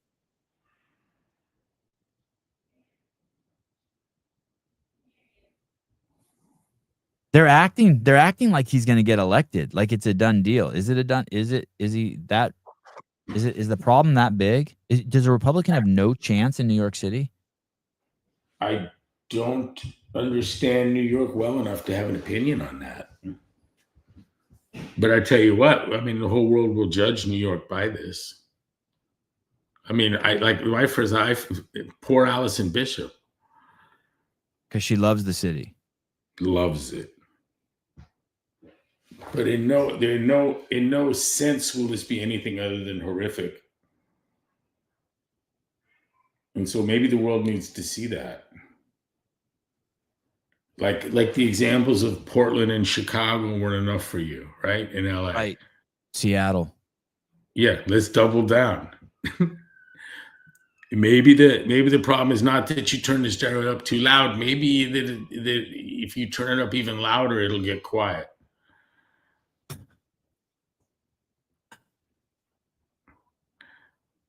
You know what was funny? Is like I can't even believe I got Cuomo saying if this guy's elected, I'm going to Florida. I know, that's crazy. Why did he say that? Because he's probably true. I know, but fuck. He's wealthy, Jethro, right? Jethro, there is hope. Yeah, I'm guessing Cuomo's. I'm guessing. I have no idea. Hey, What his- I can't be the only one when Sliwa talks. I Who? just feel like When who talks? Sliwa, the Republican candidate. Yeah, the guy who used to fight people on subways, like Yeah, the subway. he's the head of the Guardian Angels. Yeah. I told Jimmy Waddell, I go, I don't think for me, I don't think you should be or could be proud of a uniform that you created. Oh.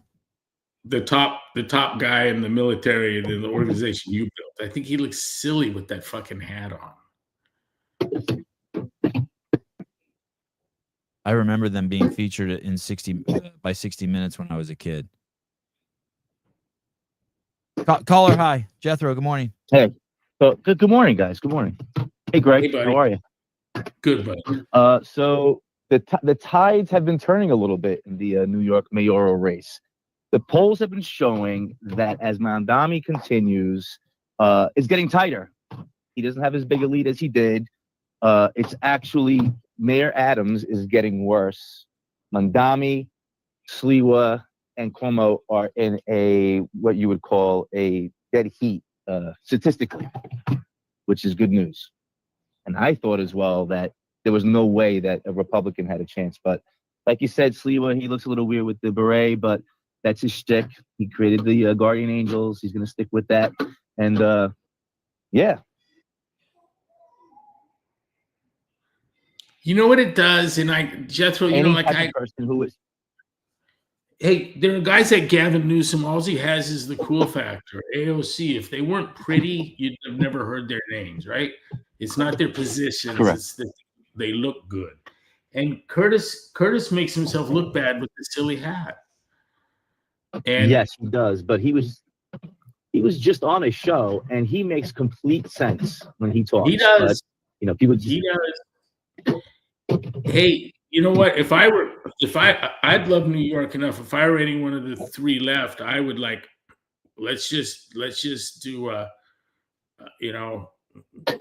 draw straws, and we'll leave one guy left. Mm-hmm. Yeah, they're not backing down. Cuomo's not leaving. Oh, Cuomo said his publicist said Spokesman said he was joking when he said he was moving to Florida, which is probably after the fact because he said it. He sucks too, man. He sucks. He's the only one of the top three with experience. This is Mamdani's first job. He's a rich kid. He grew up wealthy, and he's talking about sticking it to the rich guy. No, Jethro, where's that money come from? Mom and dad are professors. Where's the wealth? Well, he got married in Uganda. I don't know if any people who are from here or Western, as they kind of are married in Uganda. He's been there for a month now. He's not even on the campaign trail. I think he has it in the bag. His mom is a filmmaker, I think. I think she was nominated for an Academy Award for some woke film. And definitely the dad works at Columbia or something. I don't know. There's some sort of professor. Yeah, and they came to the States because she made a movie exposing the taboos of interracial love in rural Mississippi with Denzel Washington. Her first husband was a Harvard professor, Victor Epstein. Oh shit. The irony is that they're Indian, and Indians make on average twice as much as white people, and yet in his rhetoric, he says that we're going to tax the rich white people. Yep. That shit is fucking bullshit. Wild. Jethro, if Cuomo were to find himself elected mayor, would you expect him to move to center? I expect him to move to center. Yeah, because he has been slowly coming that way. He has to, yeah. Yeah. Just to get that independent vote, he has to. That's what I would think, and I would appreciate him. I mean, he was. Look, I don't like liberals. He's never been my least favorite liberal. He has kind of admitted to doing the wrong thing during COVID. He has, thrown himself to his knees a little bit, because I see this every day. I watch the local news and they talk about this every day. He has been, graceful in how he's talked about it. He went on Capitol Hill and talked about it too. So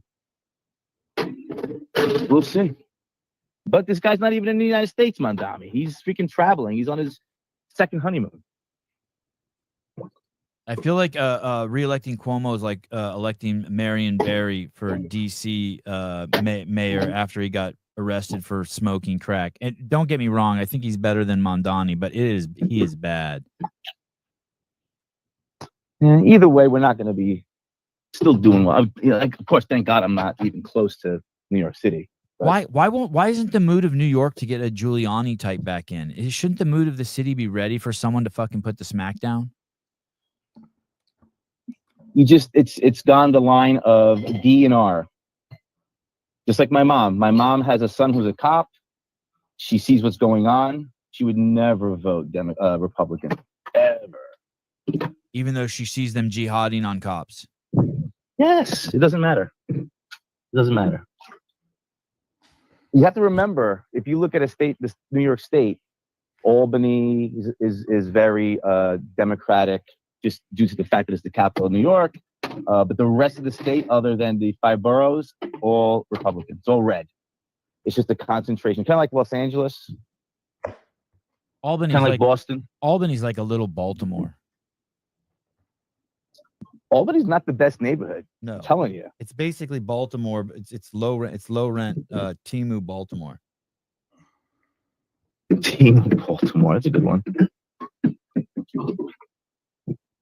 We'll have fun though next week. Yeah.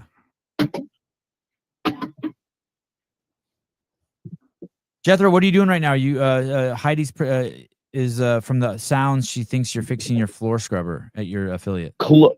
Close. No, I just finished coaching. I'm taking my beers out of my cooler that I had a CrossFit Chief Nation pool party for the members. Now I'm transferring it over to my refrigerator outside. All right. Sorry, Heidi. Saving old beers. Close second. Yeah, I'll buy her a beer in Albany. All right, dude. Thank you. Always good to hear from you. Bye, Coach.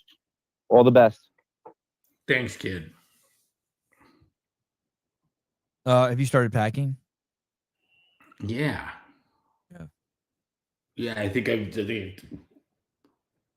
might have done the hardest part. What are you doing today? I'm not sure. I'm gonna have a talk with my kid's tennis coach today. That's like the big thing on my mind. He told the kids that they've reached a point where they need to choose between a recreational track for tennis or a competitive track for tennis, and so they chose competitive. And then so I got this whole list of things we need to do, and after like 2 weeks of like trying to do it, I don't want to do it. It's too much pressure. I need to revisit it in a year. I can't. He wants another 5 hours of court time a week, and it's just between jiu-jitsu and schooling and piano. It's like, hey, dude, like he's fucking 10. He's already reached the highest level in the academy. It's like, hey, why can't he just needs to just keep cruising? I don't want him to feel like he has to do anything. I feel yesterday I kind of watched his shoulders bugging him a little bit when he serves. And yesterday in his class, in his 1 hour training, a part of it was the instructor serving to him like really hard balls, right? And afterwards, when he's done, he's like, hey, man, I got a nerve in my hand. Something's weird. I'm like, he's fucking 10 and a fucking 35-year-old man serving fucking 70-mile-an-hour balls at him. And it's just like his body's under so much stress already. I need to like I need to step in. At first I was like, am I being a pussy? But no, it's not. If you talk about, if I talk about a tennis mom or figure skating mom or a gymnastics mom, or the types, right? Yep. Surf mom, flying all over the fucking country and world, putting them in. I don't think that in that crowd, I think it'd be exceedingly unlikely that I would think you're a good mom. Right. Right. I was explaining to both Colette and to Michelle that there isn't a value to sport outside of that it's the easiest place to impart and receive essential lessons for success in life. And that beyond that, it doesn't have value. It just gets into the entertainment space. And so the guy that gets the most out of tennis isn't going to be the guy that becomes the champion. I got more out of gymnastics than any gymnast, I believe. And I don't know where else to look, because I don't see captains of industry tell me that what they learned from gymnastics. But I was close enough to luminaries to talk to them, you know, and I got more out of it than they did. It's like who's the wrestler? Jim Jordan. It's like Jim Jordan. You could argue he got more out of wrestling than most wrestlers. Than Rulon Gardner, than a legend. I think that. Yeah. So that's my whole plan today is to walk that back. He's still gonna play a lot of tennis. He's still gonna be really good. He's still, but I don't want him to feel he's feeling guilty because he's not pushing through his pain. And it's like, hey, I don't want to make my son a pussy and take away hardship from him, but he doesn't need to be playing hurt. I mean, he's fucking 10. You know what I mean? And I don't want it. I don't want to be invited to go somewhere for 2 weeks and feel guilty because this spreadsheet that we received said that anytime you're away for the tennis court for 3 days, no matter where you are in the world, you have to make an effort to go play. It's like I'm not doing that. I'm not living under that. You know what I mean? My kids have no shortcomings other than the fact that their dad's too nice to them, and that's other than they excel everywhere else except, you know what I mean? They might get babied by their parents. I'm fine with that. I need to take Mark and Carlene. I owe Mark a birthday dinner. You want to do that with me this afternoon? Oh, I'd love to do that. Okay. Are we going to go to the same place we went the other day? No, I'd rather go to Cilantro's again. Okay, cool. I just think birthday, and I think that place because it's right by my house. When are you available? I'll call you in 10 minutes and tell you. All right. Thank you. All right. Love you, buddies. Talk to you soon. Thank everyone. I love Hey, you. do you want to go early? Do you want to go earlier than later? Like noon? Like when they open even? Yeah, I do that. Okay, I would love that too. Okay. I'll bug you soon. Right. Okay, bye. Bye.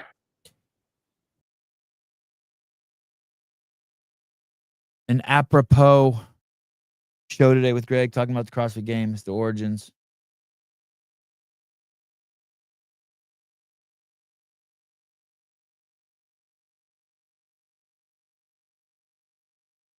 Last night's show was absolutely amazing.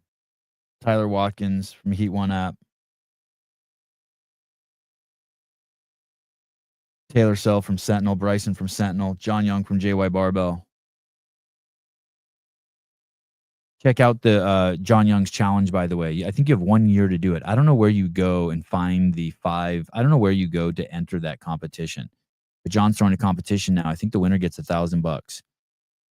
And you have to be able to bench 365, clean 405, ride a C2 bike for 100 kilometers, do 10 strict handstand push-ups to, I think, a 16-foot negative, and do 100 burpees in under 5 minutes, all within the same calendar year, 365 days. Thanks, Seth from Jump Ship. Freaking great show today. You know what's funny, Seth, is today I had no show planned with Greg, and I was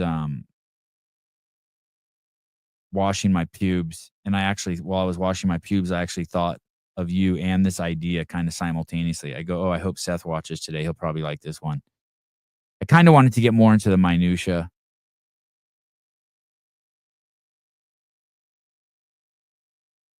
Sevi, did you see Brian wants to put a wager on with John on picks? I thought he was out if Dave was involved. Clown. He's worse than a clown. I watched a few minutes of his show yesterday. He's a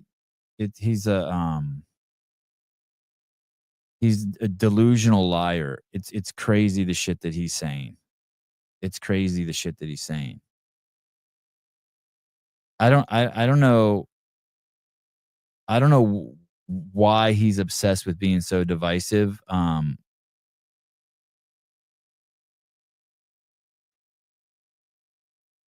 He is Delulu. Yeah. He's off his gourd. What did he say yesterday? It was something just absolutely fucking insane.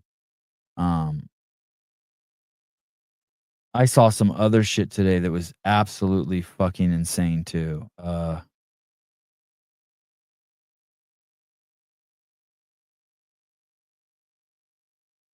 It's crazy too, because he says this fucking absolutely crazy shit. I wish I could remember what it was, but then PC tries to like smooth it out and walk it back for him, which I appreciate what PC's doing. I don't understand why Brian just doesn't take a page out of his book.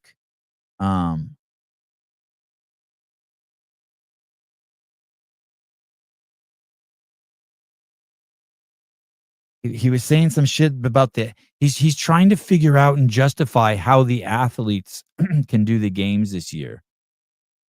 He doesn't tell you that, but he digs in, and you know when someone talks from a thought and they don't tell you what the thought is, so you kind of have to make up what they're talking about. Like if someone said to you, "I don't want you to do that again," and you're like, "Fuck, what are they talking about? Are they talking about the fact that I finger banged their mom, or the fact that I ate this last eggs in the refrigerator?" Like you don't know, so you have to make it up.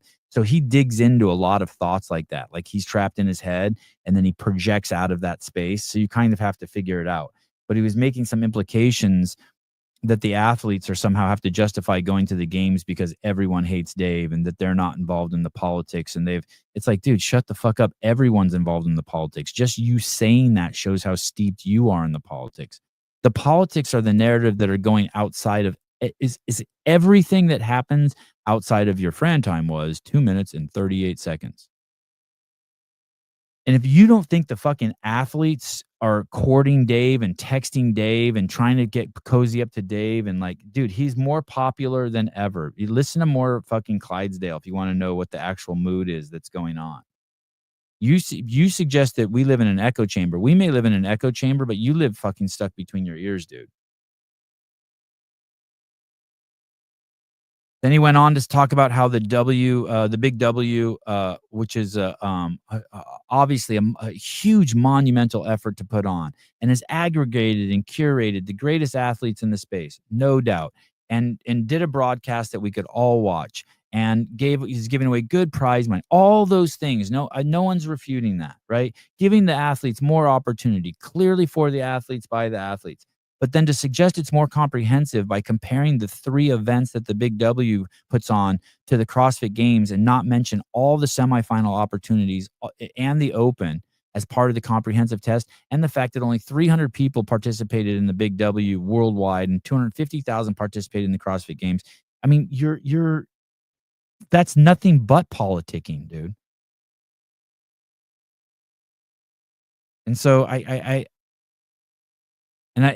was chatting with this about someone, and someone said, how many views does he get? And I said 14. And then and part of me, then I hear the voice in my head say, then why are you talking about this? Well, because it's fun. I guess it's fun.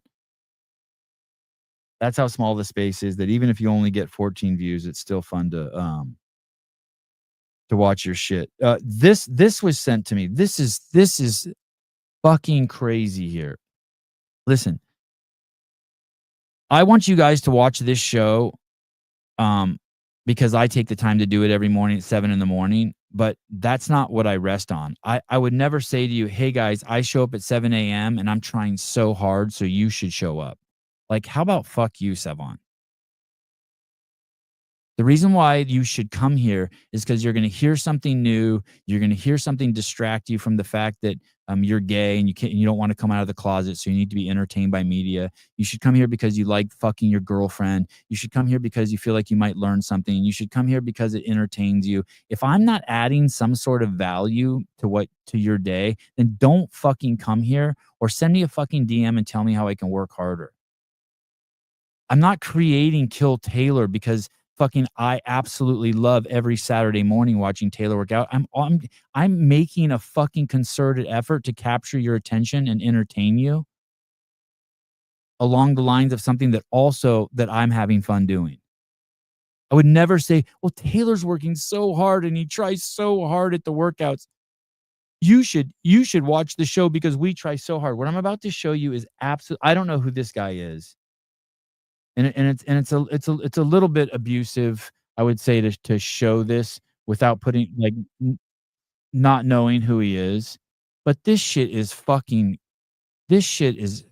so embarrassing. This is like the WNBA demanding they get paid more even though they don't bring in more money. You want to be paid more and yet you only bring in $60 million as a league? Yeah, dance, monkey, dance. Yeah, that's what I do. I wake up every morning, I put on my tap dancing shoes. I'm like, here we go. Oh my God, you guys, you don't know how hard it is. I stayed up last night. I drank a cup of coffee and I did that fucking CrossFit Games update show and I worked so hard and I missed out hanging out with my fucking kids. And then I drank a cup of coffee and I had trouble sleeping. So please watch my show in the morning because I did so much for you last night. Fuck you, you faggot, Sevon. This is some guy at Truth Films. I don't know exactly what his position is. Someone told me he's in charge of the WTF media, but you're gonna trip when you see this. This is crazy. Our own project at WFP. I just saw that the Torian Pro documentary made by my guy, Real Visuals, came out.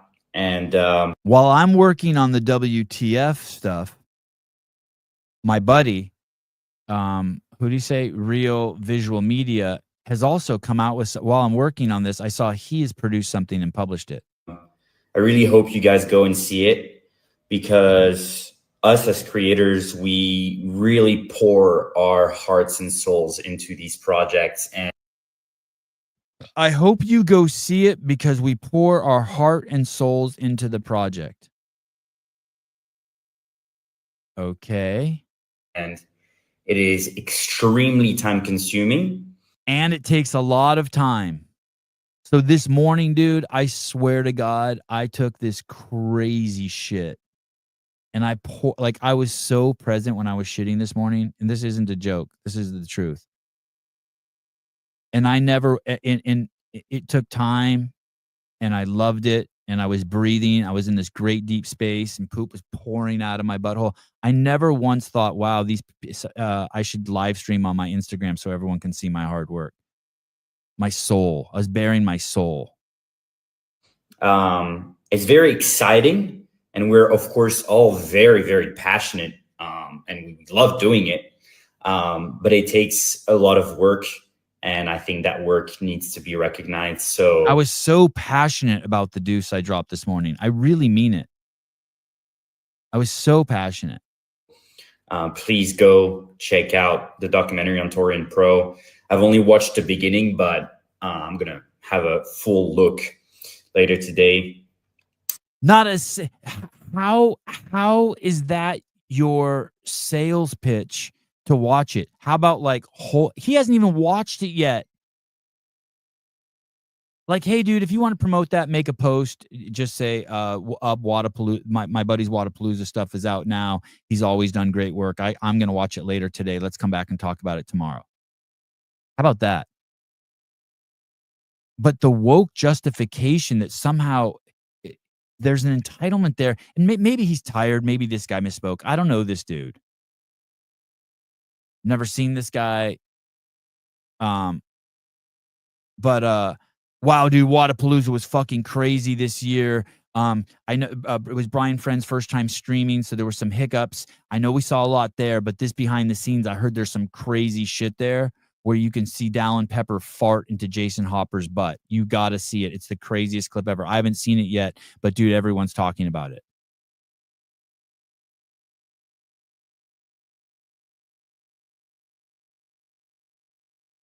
Fuck, dude, WTF's doomed. If you're gonna beg people to watch because of your hard work, I mean, dude, you guys, we're free to put our attention wherever we want. And if people aren't commanding your attention, give it to someone else.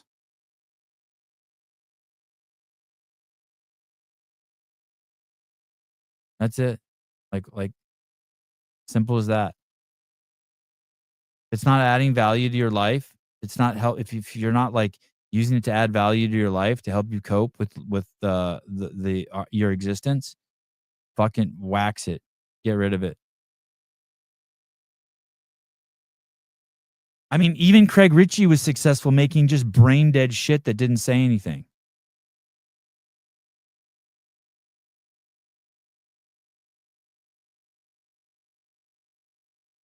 All right. 9:15, Clydesdale Media, head on over. Shows have been great.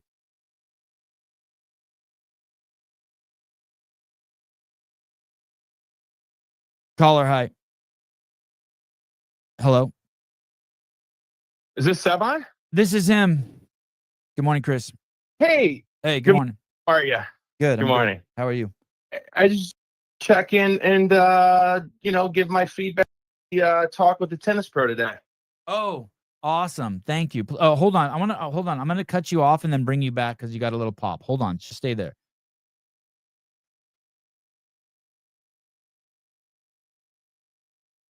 Okay, let me connect you. Hold on. Yeah, I could use some advice here.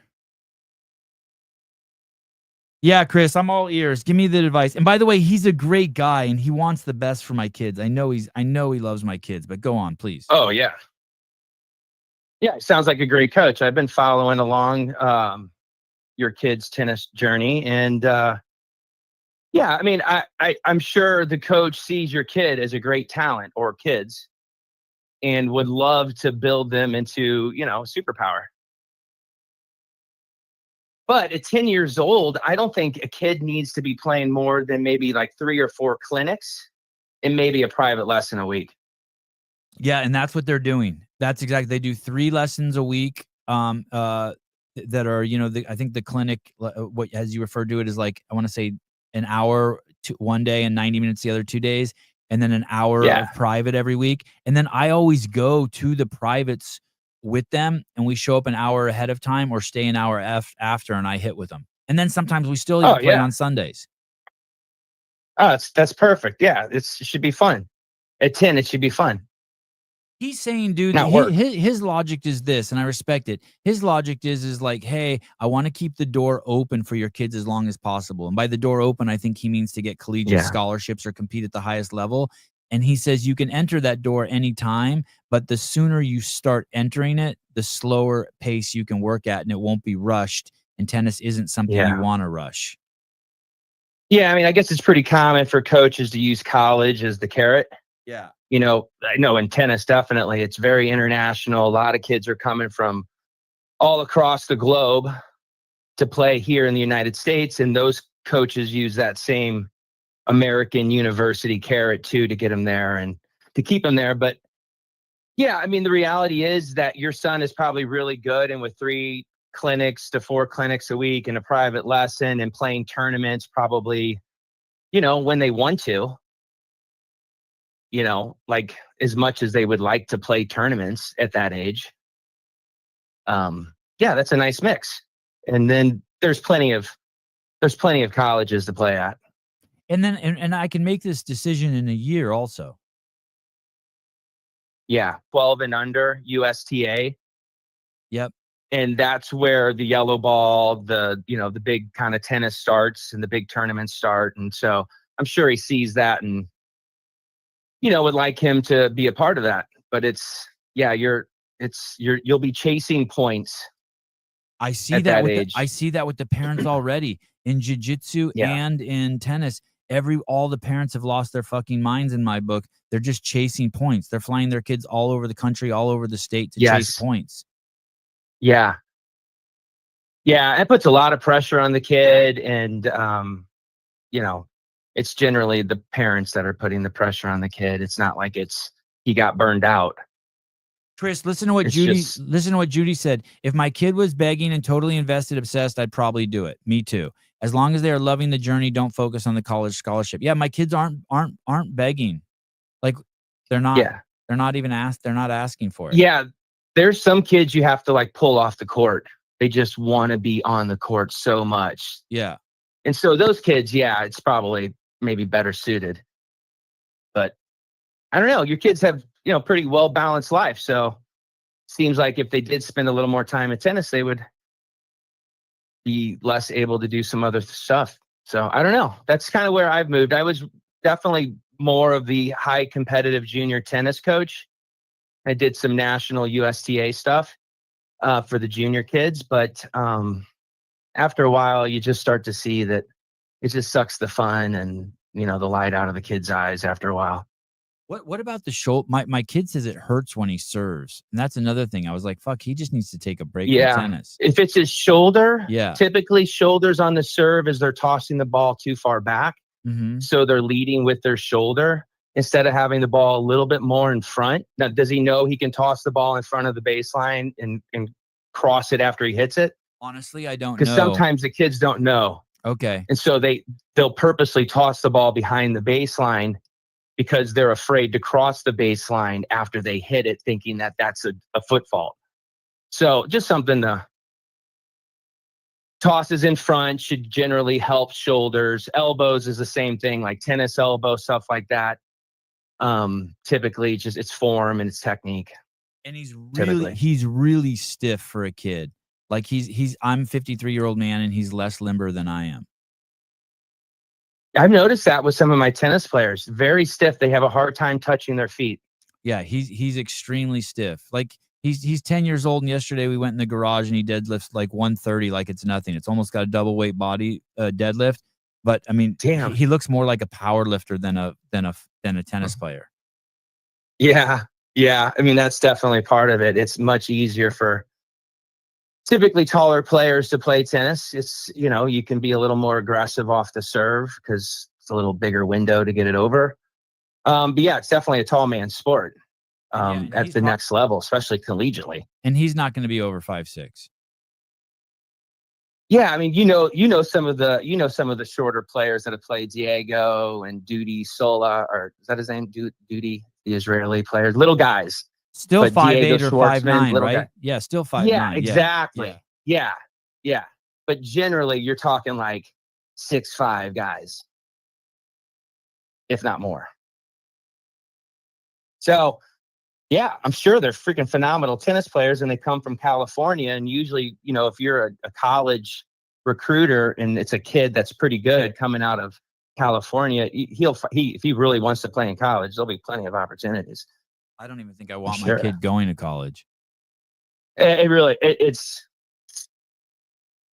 I'm with you, brother. All right. Hey, thank you. I appreciate it, Chris. You're welcome. All right. Have a good day. All right. Ciao. All right. There's my advice. There's my thank you, Chris, for coddling me. Competitive jump rope could be a good shout. Yeah, I agree. 5'6" must be referring to your wife's genetics. The kids are too young. Get them in other sports. Oh, my kids fucking do everything, it feels like.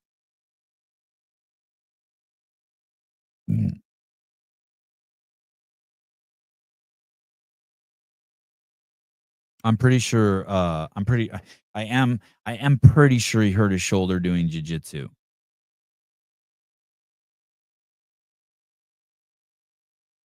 So Sevon Gomez, where's Greg? He's at your mom's house. I think he's perfect. Olivia, perfect size for equestrian sports. I think he's too big for that. He's an insane skater too. His skating is crazy. But he's not fearless like you need to be a world-class skater.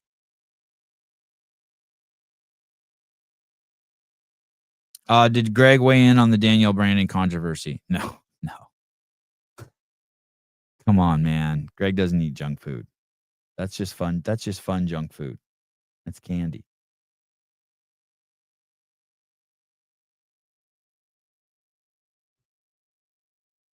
All right. No begging. Make sure you earn your audience. Don't beg. You don't want to beg. Do something. Show some titties. Podcast last night was amazing. Dense. What is this? Oh shit. Tomorrow, Jenny will be on the Glinton Things podcast. They do a monthly show on this channel. She'll be on tomorrow at 2:05 p.m. Pacific Standard Time. That's cool. Also tomorrow, Greg Amundsen's coming on with Brad Osseroff.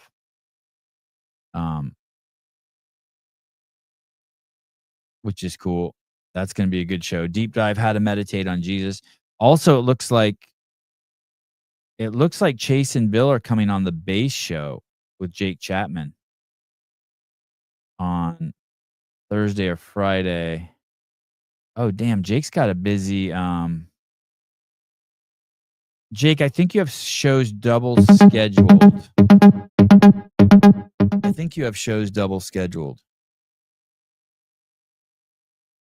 Hello? Hello? Hello? I think you have some shows. I don't know what's going on. Check StreamYard. Oh yeah, I think you have a bunch of shows scheduled. Oh, Gretchen Kettleberger is coming on. Oh, that's a name I haven't heard in a while. That should be an interesting show. Jake Chapman's doing that show too. I think she was a CrossFit hater. That should be really interesting. I want to say for a while, was she an attorney? She worked for HQ. I want to say she was on the legal team. One time I did a photo shoot with her. I wonder what happened to those pictures. And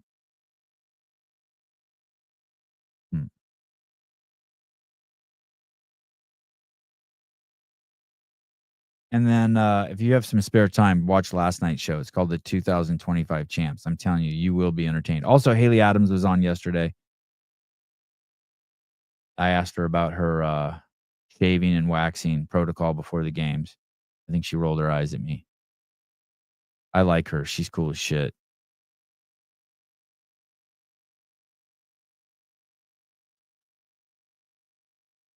Lexi Neely, James Sprague. Oh, tomorrow's show is crazy. You want to hear about tomorrow's show? Tomorrow morning, I think Kariana is coming on from the Ruck League. She'll be on for the first 25, 30 minutes. And then Jason Hopper's coming on. And then Ricky Garrard. Tomorrow's going to be a wild day. And Friday, I don't see anyone. And then Sunday, Tyson Bajan's coming on. I am hearing rumblings that Andrew Hiller, I'm going to get in so much trouble for saying this. I'm hearing stories that Andrew Hiller and Tyson Bagent are about to launch another Beat Bagent. Now, I don't know that for a fact, but I was talking to Tyson's father. And it sounds like Andrew and Tyson might be doing this at the games live.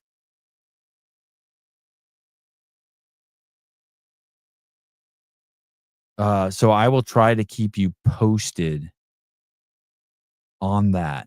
And what's crazy is he's in the middle. What's it called? Whatever spring training camp, West fall training, summer training, whatever the football players do to prepare for football. Tyson's there now doing that. So I think he's popping into the games to do a Beat Bagent. Do not quote me on that. No one report that shit like anywhere outside of here. I don't have any We got to wait to hear from Andrew what the fuck's going on. But if that's happening, I definitely want to be there and watch that. I also heard I heard he's going to be going against Taylor. And I haven't talked to Taylor this morning either to find out if that's true. A caller, hi. Hello. Hello. Caller. These are the crank calls. They come in the whole show. I can tell they're always crank calls because they come from 928. Caller. Hello. Hello.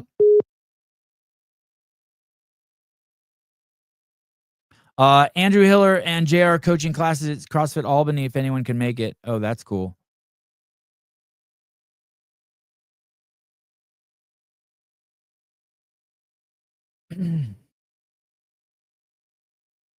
Oh, shut it. Oh, you need to shut your pie hole.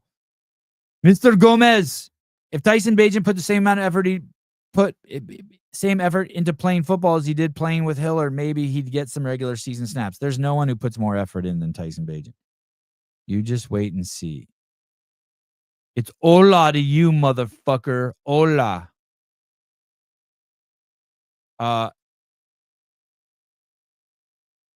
Hiller's also coaching a class.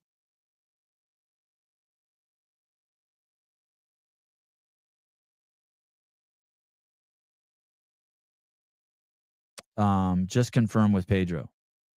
Confirm what?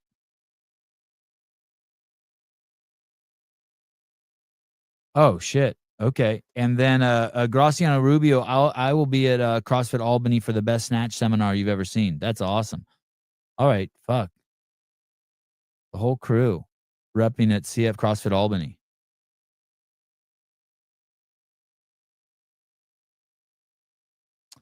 Christian, you said something so funny somewhere, either on Instagram or YouTube. I saw it this morning. I can't remember where, but I was laughing my ass off.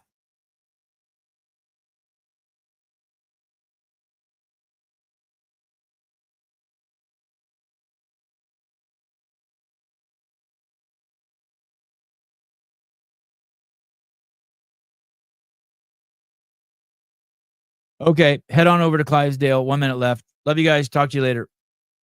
Bye-bye.